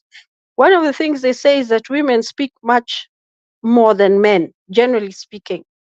We speak more than men. In fact, they say that it's almost like 5 times in a day. Women have to speak their 25,000 words, and men will speak 5,000 words. Unless it's their job to talk, they speak, we speak like 5 times more than men. So I remember jokingly telling some people that in a relationship, if you want peace, just allow the lady to speak her 25,000 words. You speak your 5,000 and you let her speak her 25,000 words, and all will be well. That is the way God made us. We're just so different. And He made men and women really, really, really different. Women like to express themselves and stuff, and men are a little bit more, reticent, and you observe things and you don't speak as much as women. So it's actually a mutual thing. As with our children, young people, we should be trained to treat other people well. And that way, even the issue of being violent, resorting to violence will not be there. Because, I was saying in another show here with Queen Mo, that I think you remember the case of the Olympic boxers. And there were two boxers. One was, is it 66 kilos, and the other one 57 kilos. And it caused an uproar in Paris because the first, the 66 kilo person from Algeria was fighting a lady from Italy. And there was just 1-2, and the lady just put her hand up and said, "That's it." And she was crying, and she said, "I have never been hit so hard in my life." And then, of course, the issue came out that actually these were males. These two were males, and they were fighting in the women's category. And there was very heated debate on YouTube and the social media platforms. And it came out that according to the Paris rules for boxing, you just needed to show your passport, and if the passport said you're a female, then you're a female. But then there was some people who came up. Apparently, those two individuals had been tested the previous year, and they had found that they did not pass the female eligibility test. In other words, that their chromosomes indicated they were males and not females. But they were still allowed in Paris to fight in the female category. And they won, by the way, they won gold medals. So since then, just today, I was looking on my YouTube, and they discovered that, it's been confirmed in various medical reports that somebody said, actually, these guys, this particular one, the one from Algeria, is actually male. And so the question people were asking, so will he give back his gold medal? So the reason why I'm talking about this is that they got a number of experts to talk about this issue, and they said that actually a man's punch at the same weight as a woman of 66 kilos, say, is 2.5 times more potent. So in other words, it's 162% harder. So if the lady was to fight on equal terms as this 66-kilo man, she has to be 30 kilos heavier than the man. So she'd have to be 96 kilos to fight a 66-kilo man. So the reason why I'm talking about that is the violence of a man just punching a lady, or if you can see, the punch is 2.5 times more. It's actually that fist is a serious weapon against women. So basically, we need to just encourage each other and learn how to communicate better. If you find things are getting very heated, one of you needs to leave the room or to leave the space. Of course, being respectful to one another, that is always very important.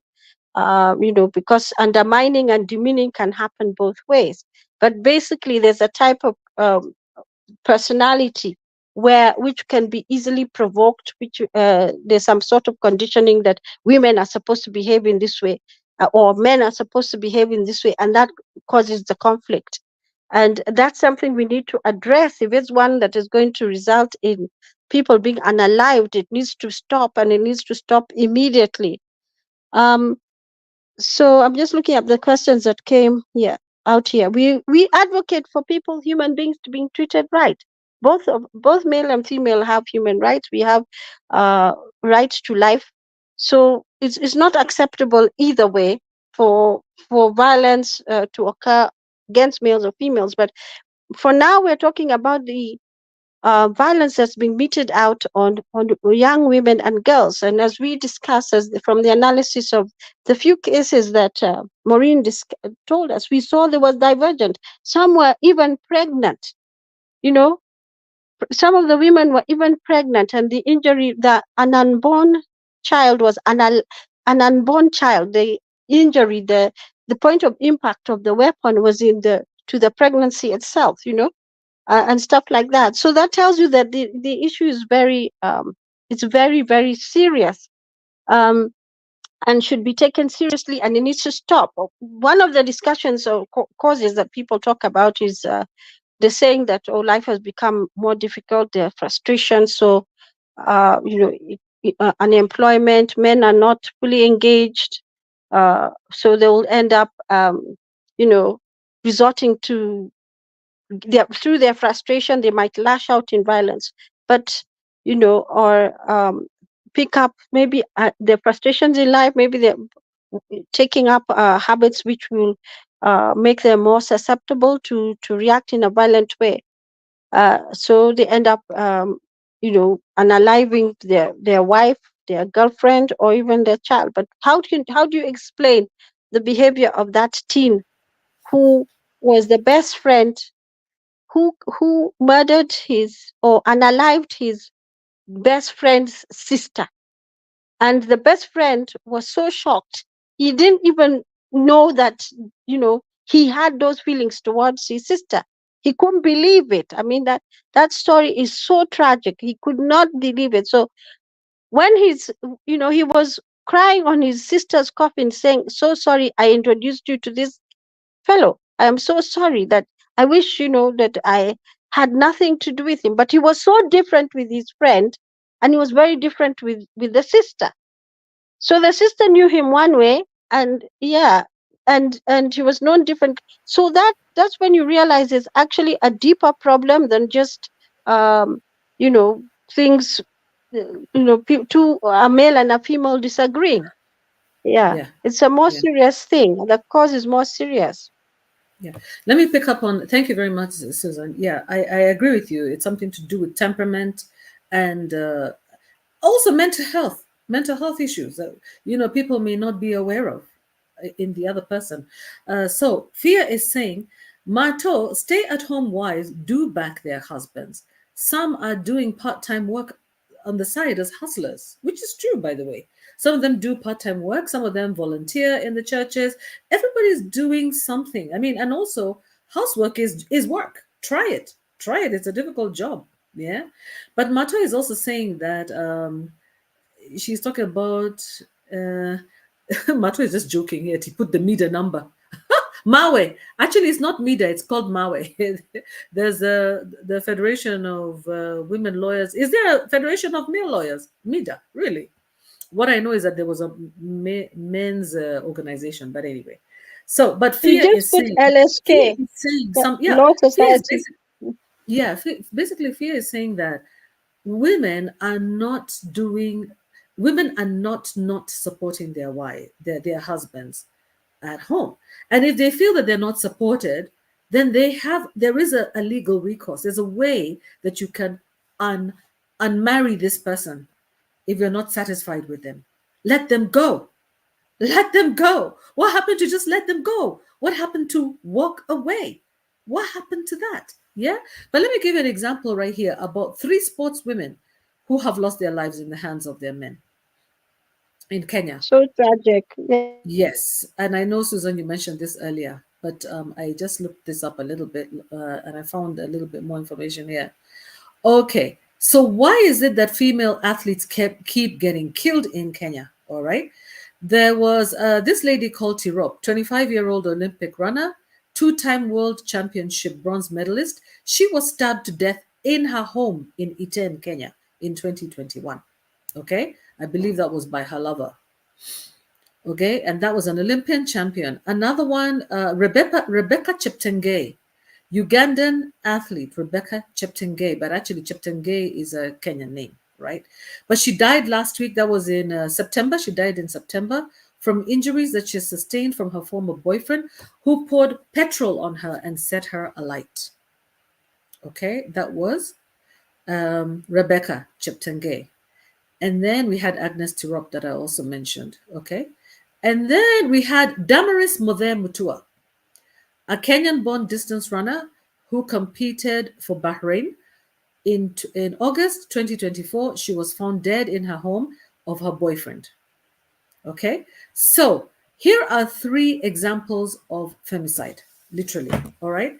Of women athletes who were murdered, world known athletes who were murdered by their intimate partners in Kenya.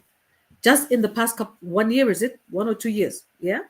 So today I was listening to an interview by one athlete, a female athlete, who was talking about this issue actually about domestic violence and the domestic violence that many of these athletes, especially women athletes, experience with their husbands because she said their husbands are not running, their husbands are not runners.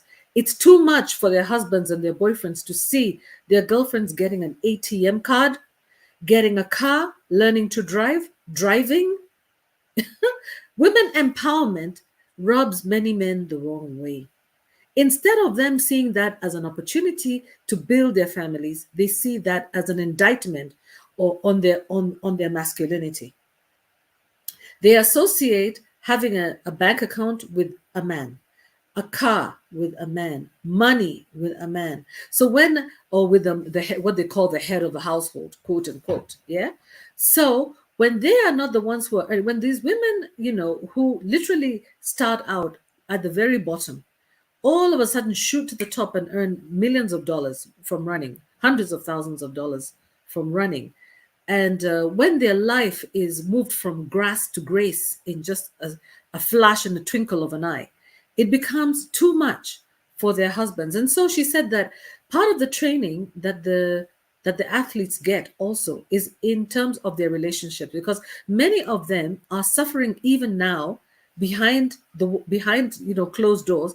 They are suffering battery, wife abuse, and domestic violence, especially when they win marathons. Actually, their lives are also endangered just because of the fame that they get and the sudden escalation of their financial situations, of the economic situations, and basically their rise to shame basically shames their partners.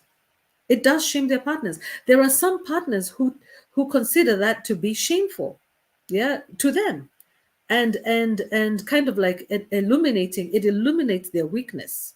They see that the partner's success as a reflection of their own weakness, something that is extremely dangerous. What Susan was talking about, the power dynamics shifting in the home. Now, in that particular case, what would you say?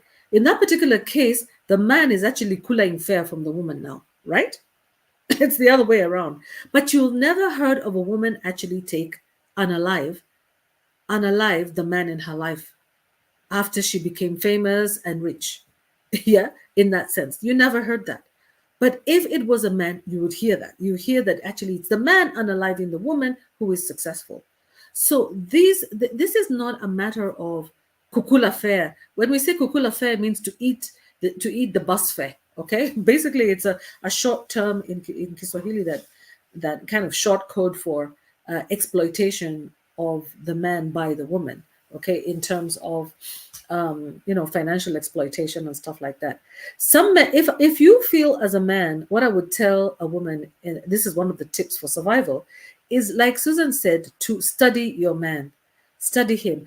If indeed this man asks you out for dinner, for example, yeah, I would be hesitant and decline as often as you can. Say no, especially when you're not sure about this person's behavior or how they will take it. It's better to say no, because I myself has said no many times and say, okay, I'll do that, yes, I will. Postpone it as often as you can, and as much as possible. If you're not interested in this person, avoid them at all costs. Avoid any interaction with them and watch them. Watch where they are.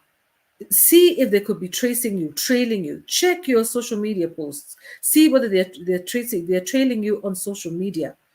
Because some men do not take rejection well. Even if you are to, decline politely, just do not agree to men's gifts. I would tell women to go back and, think about it. No matter how desperate you are, sometimes it's just better to eat your own fare, especially when you look at the culture context from which this man comes. Look at his family background. See if he's naturally a miser. He's not a generally kind-hearted person towards other people, but he's treating you different from other people. If he won't do this for someone else, but he will do it for you, then there's a question mark there. Like, I know myself of several women who cannot even have visitors come to their houses to visit, not even their close relatives, because of the controlling nature of their husbands. Yes, I know one specific woman, who, has to go out with her friends in secret because her man does not want to see visitors in the home. And this is not how they were when they were getting married. Yeah. So that's what I'm saying, that women, we have to be very, very careful. It's even better to be on your own than to be dead just because of a man. And if, for example, this also goes, the story about the women in sports also applies to women in the corporate sector, women who have good jobs, women who are working and are independent. Yeah. I think that your success as an independent woman can be a threat, or your potential success. You see, many of these women were working either with Kenya Power, they were in universities, so they have potential to have good jobs eventually. Some of them actually were working. All of them were working. All of them had jobs. All of them were gainfully employed. This obviously rubbed the men the wrong way, definitely, because they knew that if they go away, they're just going to be replaced by another man. And what I can say to women is, be careful about a man's ego. Men's ego can actually destroy you. They can destroy you. Those egos can destroy them and also destroy you in the process. So what I would say is that be very careful about being around men who are very materially inclined, yeah, who only focus on material things. That's the kind of man that is a no-no, red flag, yeah. The kind of man who counts every single thing that he does for anyone, or even complains consistently about people asking for money and whatever. Any man who makes snide remarks about women, Be very, very careful and never support it. Listen, use your ear, use your heart, use your sixth sense. And another thing, like Susan said, today, what was safe in the past is no longer safe today. Just because somebody has referred you to someone doesn't mean that person is safe. So there was that brother who referred his sister, or who blessed his sister's relationship with his friend, but didn't actually know that his friend would take the life of his sister. You know, that he had that capacity to do such a thing. And so I would just say, one of the tips for women on how to keep safe, and this is about Kenya, understand that, like Susan said, there are not enough police officers, okay, to deal with every single case, or even judges or courts or magistrates. So security then would start with you. How to keep safe in Kenya. Understand that the regime that we are living under today, okay, has not demonstrated that it concerns itself adequately with the plight of women in Kenya, and with the plight of the security of women in Kenya. And therefore we women are literally on our own. So we have to be each other's keepers. And we also have to remember that there are some men who are on your side, especially your fathers. Like, for example, maybe your fathers, your brothers, close relatives that you can rely on. It's not all of them, but many of them. Those are your first recourse. You should have your dad, your brother, your uncle, their number on your phone straight, so that if you find yourself in any sort of danger, you can immediately show them a picture of where you are, and at least go and talk to them. You should have on speed dial on your phone at least 3 or 4 numbers of females and males who you trust in your family, who you can say to, look, I happen to be in this situation. I am in Kayole, I am in Kahawa West, I'm being driven. You should have numbers on speed dial on your phone. Somebody should also know when you go out with another person. Like, for example, if you don't just wake up and go off with a stranger. Never ever do that. Never compromise yourself and put yourself in a vehicle with a stranger. Use your mouth. Shout, even if they threaten you. Shout. Somebody might hear you. Shout your numbers.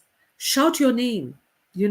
Shout your Twitter handle. Shout your TikTok handle. Shout it out so that people know where you are. I think, sometimes you're intimidated so much as a woman that you find that you cannot shout, you cannot say anything. Try to leave a trace of where you are. If you guys have been watching all these programs like ID, leave something of yours that is traceable to you. Always make sure that you have, in your phone, you should have the contacts of all your family members. And apart from your phone, it should also be in writing. It could be on your purse. It could be on the inside of your purse. You could, stick something in the middle of your purse with the number and the name of your relative, your family member, yeah, and their telephone number. It's very important because an item of yours might be found, and it might actually contain contacts. It might be a clue. Understand that every item that is found around you is a clue for where you are. So try to always make sure that you leave markings. It's not just about you go to a man's house and you leave your clothes there. No. Tell the taxi driver who you are and where you're going. Okay? Because you never know whether it could be the Bolt or the Uber driver who recognizes that he dropped this person at this place and she said her name was so and so. Privacy can be very expensive in the end. Yeah. Sometimes you say, why should he know me? Who is he? Do not assume anybody. That person might actually be the person who rescues you in the end. Yeah. So open up as a woman to the people around you, to the men around you, because there are some fabulous men out there and they have rescued women. Yeah. And been our defenders, and we have seen them out there. Okay, Susan, I'll let you say the last words before we just finally wrap up. Yeah. Yeah, talking It's been a about long the show. talking about the female athletes. Actually, you've talked about 3, but I think there are more. And the issue, and you've seen that they've been unalived using different methods. One was stabbed, the other one was burnt with petrol. I mean, don't know the third how she passed away, but the economic status issue, the change in the economic status. These people who have very controlling behavior, we find that very threatening. And this is what brings out now, you're now in the danger zone when they feel they can no longer control you because your economic status has changed. that is actually the real threat to them. Is the fact that they feel that they're losing control, and they feel threatened by it. And once these people who are very controlling have noticed that, then you're in danger, you and your family. Yes, they may have insecurities, and perhaps being insecure and having controlling behavior are connected. I think they are. So some of these men, especially this type of intimate partner violence, um, is actually crosses the wealth spectrum, from the wealthiest to the to the poorest. It's human behavior that you'll find that crosses the wealth status and everything. The person can be a professional, can be a doctor, can be and still there are cases of when you check, some of the guys who have the gentlemen who have unalived their intimate partner are professionals. Some of them are very, very wealthy people. So it crosses all these spectrums. That's why I was saying it boils down to the personality of the person. And this personality could be conditioned from what they've observed in their home. It could be conditioned by culture. It could be conditioned also by mental health issues and expectations, of what their role is. The tendency to see women through a transactional lens or as a chattel. And these are some of the things that women struggle with. So some of the tips include counseling. Of course, is the minute you notice this behavior, that you should trust your instincts, ladies. When you feel that you're in danger, report this matter. Like Maureen said, you need to tell somebody. Don't keep quiet about it. There's no shame in seeking help when you're in a risky situation. There's absolutely no shame in it. So you need counseling. You need to contact these help. On a helpline. Talk to a professional who knows how to handle and assess the risk to you. They actually have a scale for assessing risk in the West. I don't know whether they have it here in Kenya, but I'm sure just if you tell them about threatening, they know what threatening is, and they'll be able to help you. But there's also the willingness for that person to seek help. And this is where the thing it becomes complicated, because somebody to get help when in that type of situation where their lives are really on the line, it takes that person to make that decision. And you hear people saying, why didn't they get out? It's actually a very, very complex situation. There's some control in the mind. There's fear that if I don't get away, the consequences will be worse if I don't manage to get away. And in fact, some of them, even extreme reactions you find, is that women will actually plan to undead the abusive partner, to unalive, not undead, to unalive the to unalive the sorry, it's not a funny That topic. is a new word. I'm dead. unalive Unalive the abusive partner. And in fact, I observed some time ago, I noticed that the men's cases, at that time, that was in the 90s, it was the men's cases in intimate partner cases at that time that were going through the courts were manslaughter cases, but the women's cases were murder cases. And and I tried to rationalize. I asked a few prosecutors, why do you think this is the pattern? And I came to the conclusion that the reason why they are different is that the circumstances, the women are likely to, if they're in these violent situations, likely to plan. It's not likely to be a heat of the moment thing. And maybe for some men, they are able to convince the court, although they are not heat of the moment. The studies show these are not red mist situations. A man who unalives his intimate partner, it is a planned thing. It's not a heat of the moment thing at all. So the other thing is, I just wanted to close with these comments. For those of you who watch Tyler Perry's plays, the character he acts called Madia.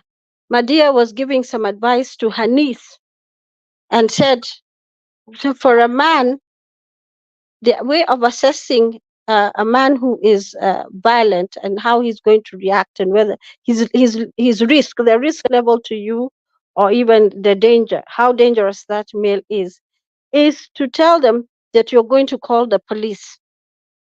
If he tells you, no, no, don't call the police, and tries to stop you from using the phone, that one is, according to Madia's advice, that one is not as dangerous as the one who tells you, call the police. So, ladies, just know that that is perhaps very controversial sort of advice. But when you mention you're going to call the police, that the reaction from the person who's threatening you, the male who's threatening you, uh, is very important. If they're not afraid, you know this is a very dangerous person. If they try to back down now and change their behavior, you know they're still dangerous, but you know you have an opportunity to try to get away from them. So please take care, ladies. Don't take anything for granted. Whether you're in an intimate um, uh, partner relationship, and that's when that term is used generally to cover like a marriage a situation, or long-term dating or dating. You need to just what you need to know the person that you're interacting with, and you need to take precautions, so that you don't end up in a situation which so that you take care of yourself. You need to protect yourself. The Constitution says we says that all Kenyans have the right to life, and that is the truth of it. And so please seek help if you need help, and don't be afraid to seek help. And it's important, even if you have a friend who you can see her behavior has changed once she started interacting with a certain male individual. Just know those are danger signs. Doesn't want to come out to do the things that you used to do. Those are danger signs. So find a way of intervening in those type of situations. So it's been lovely chatting this evening. This is a topic we can talk about for a long time, and it will keep coming up. The Chief Justice and who else?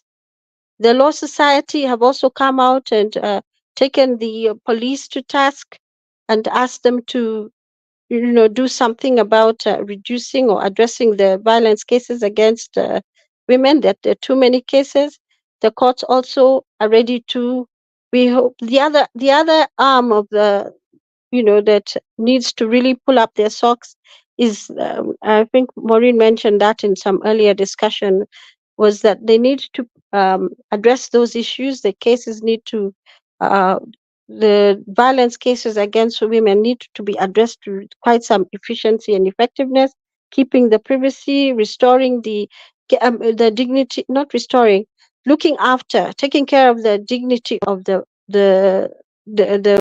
you know the victim's family, so that at least there will be people will be willing to go and testify. It's very, very difficult for sure to just talk about some of these things. I did sit as what we call a watching brief in a case where a father had unalived the mother, and the witness was the daughter, and it was a very, very, very difficult case. Guy was a police officer. He was jailed for manslaughter. The child was given, the custody of the daughter was given to guardianship. It was actually custody, was given to the older sister of the deceased mother. And you can imagine that family, it was just ripped apart by that act of violence. And the child testified.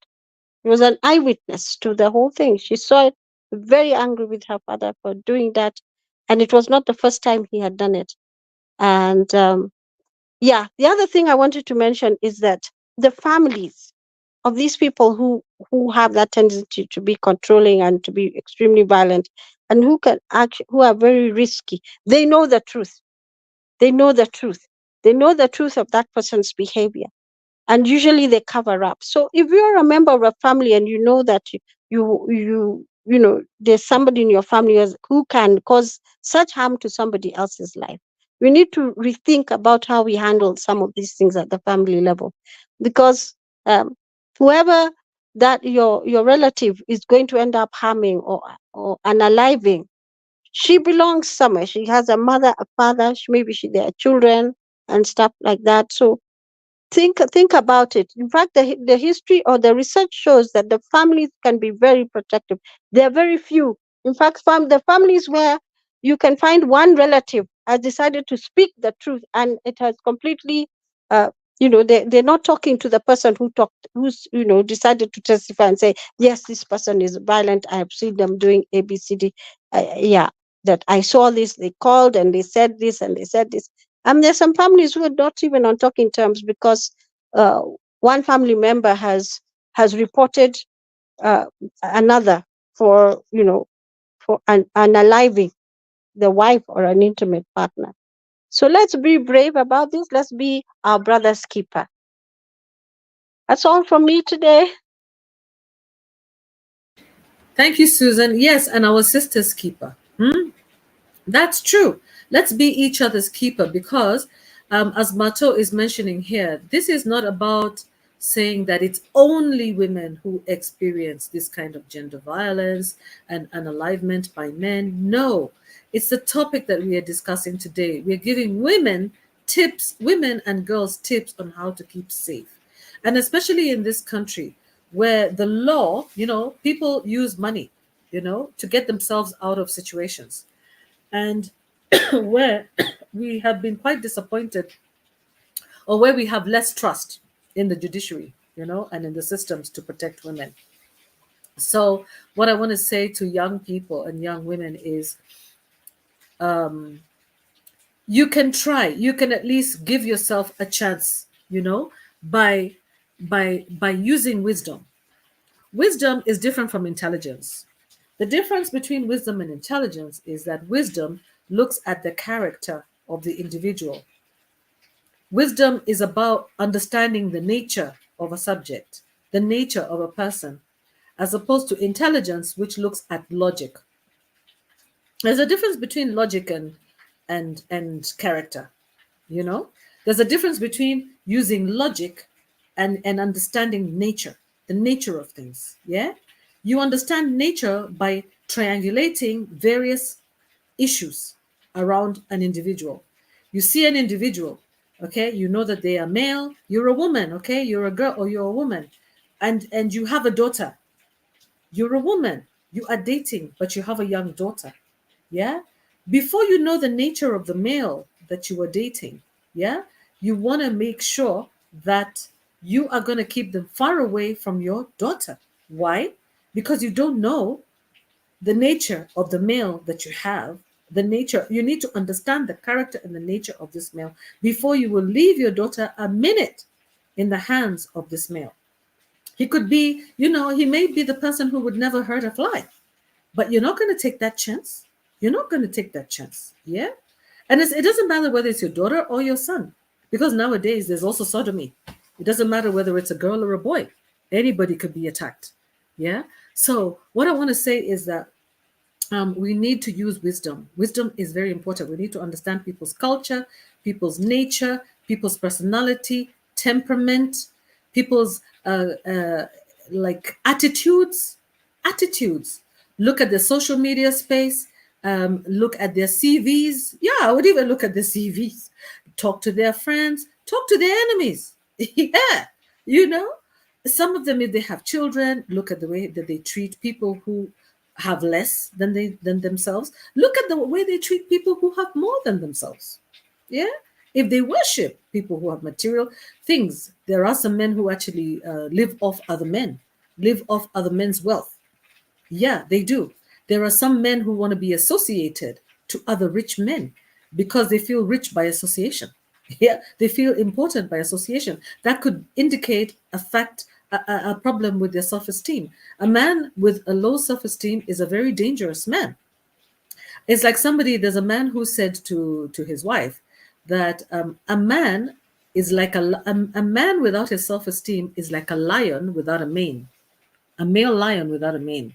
Okay, you know the mane, that's big hair that it wears on its head. A lion without a mane, a male lion without its mane, is a male lion that doesn't have its ego. An ego is a positive thing. It's not a negative thing. It's what males need to they need that ego. They need that pride in order to protect, in order to provide, in order to face the elements in society. But when that ego becomes untamed in front of non-threatening aspects such as their significant other, like their female partner, then it becomes a risk. It becomes a risk to that partner. A male with an ego needs to know how to tame it, and he needs to know when to put it on and when to remove it, depending on the threat that is before him. So if a man sees a woman who is a career-driven person, a woman who is ambitious, sees that woman as a threat, then that man is actually not somebody that you would want to associate with if you are an ambitious kind of woman. Unless, of course, you're the kind of woman who likes to be quiet and sit in the background and allow the man to just go and step all over you. And there are few of those women left in this world. So what I can say to women also, again, is women don't look at men as ATMs, because they're not. Yeah. A man is not there to provide for you. Yeah, a man is not there to give you. A man is not there to take from. A man is not there to be your supplier, to be your rescuer in all times of need. No, you are a whole person. When you come together with a man, you are 100%, and he's 100%, 200% together. Each of you revolving in your little earthly kingdom as 100%. You come down and you create 200%. Yeah, and you create that family, or you create that environment. So you should come on board as a whole person into a relationship. And that means being comfortable living at your means, and being comfortable living with, living at your means, and not wanting to aspire for what you cannot achieve at any cost, even at the cost of denying yourself your own dignity. So I think women should also wear a helmet of pride, a helmet of self-worth. And also, most important thing is to go by scripture, to go by your faith, whatever faith that is, to know that there is a higher power out there that will protect you. We do have a higher power that protects us every day. And that's the reason why we're even here speaking today. Yeah. And so I think consulting the higher power, or whoever it is that you believe in, is important. And that will also help you to have your antennas up to sense any sort of danger that comes and lurks your way. So I wish you guys, I wish all women security, and I pray that men will stand up for women and girls, grown women and girls. I pray that our society will be a kinder one towards women and girls, and not to play the blame game, because nobody can bring back the lives of the 15 women that I mentioned that lost their lives between 2012 and 2019, let alone the 90 that have lost their lives over the 97 that have lost their lives over the past 3 months. Yeah, they're leaving families that are hurting, that are broken. Yeah, and those people are living with us and amongst us today. So let us learn to also be empathetic towards people, and not just to speak anything that comes off our minds, or that rolls off our tongues, because we don't know whose wounds we could be reopening that were closed a while ago. So anyway, we will be continuing to talk about women and girls and keeping safe. And we will also consider men. If men want to talk about men keeping safe from women, because yes, there are dangerous women out there, very dangerous women out there. Yeah, let's have this topic. But let's have men also come on board. Have men come and tell us their stories, and tell us not necessarily tell us their stories, but come on board and help us also to navigate this course together. So Susan, thank you so much for your time, and sorry to take up too much of your time, everybody. Thank you. Please go back and thumbs up this video. Go and watch it in your time. Tomorrow you have all day to watch it. Yeah. And yeah, just give us some feedback on what you like, what you don't like, what we missed out. And thank you very much, everybody who was in the comment section. Mato and Fia And who else? We had Nancy. I don't know why Nancy did not really totally connect. And everybody else who's watching us on Facebook and YouTube, thank you very much for your time. And let's meet up tomorrow again. Same time, same place. Toodles. Bye. Thank you, Susan. Thank you for having me. It's always a pleasure. Yeah.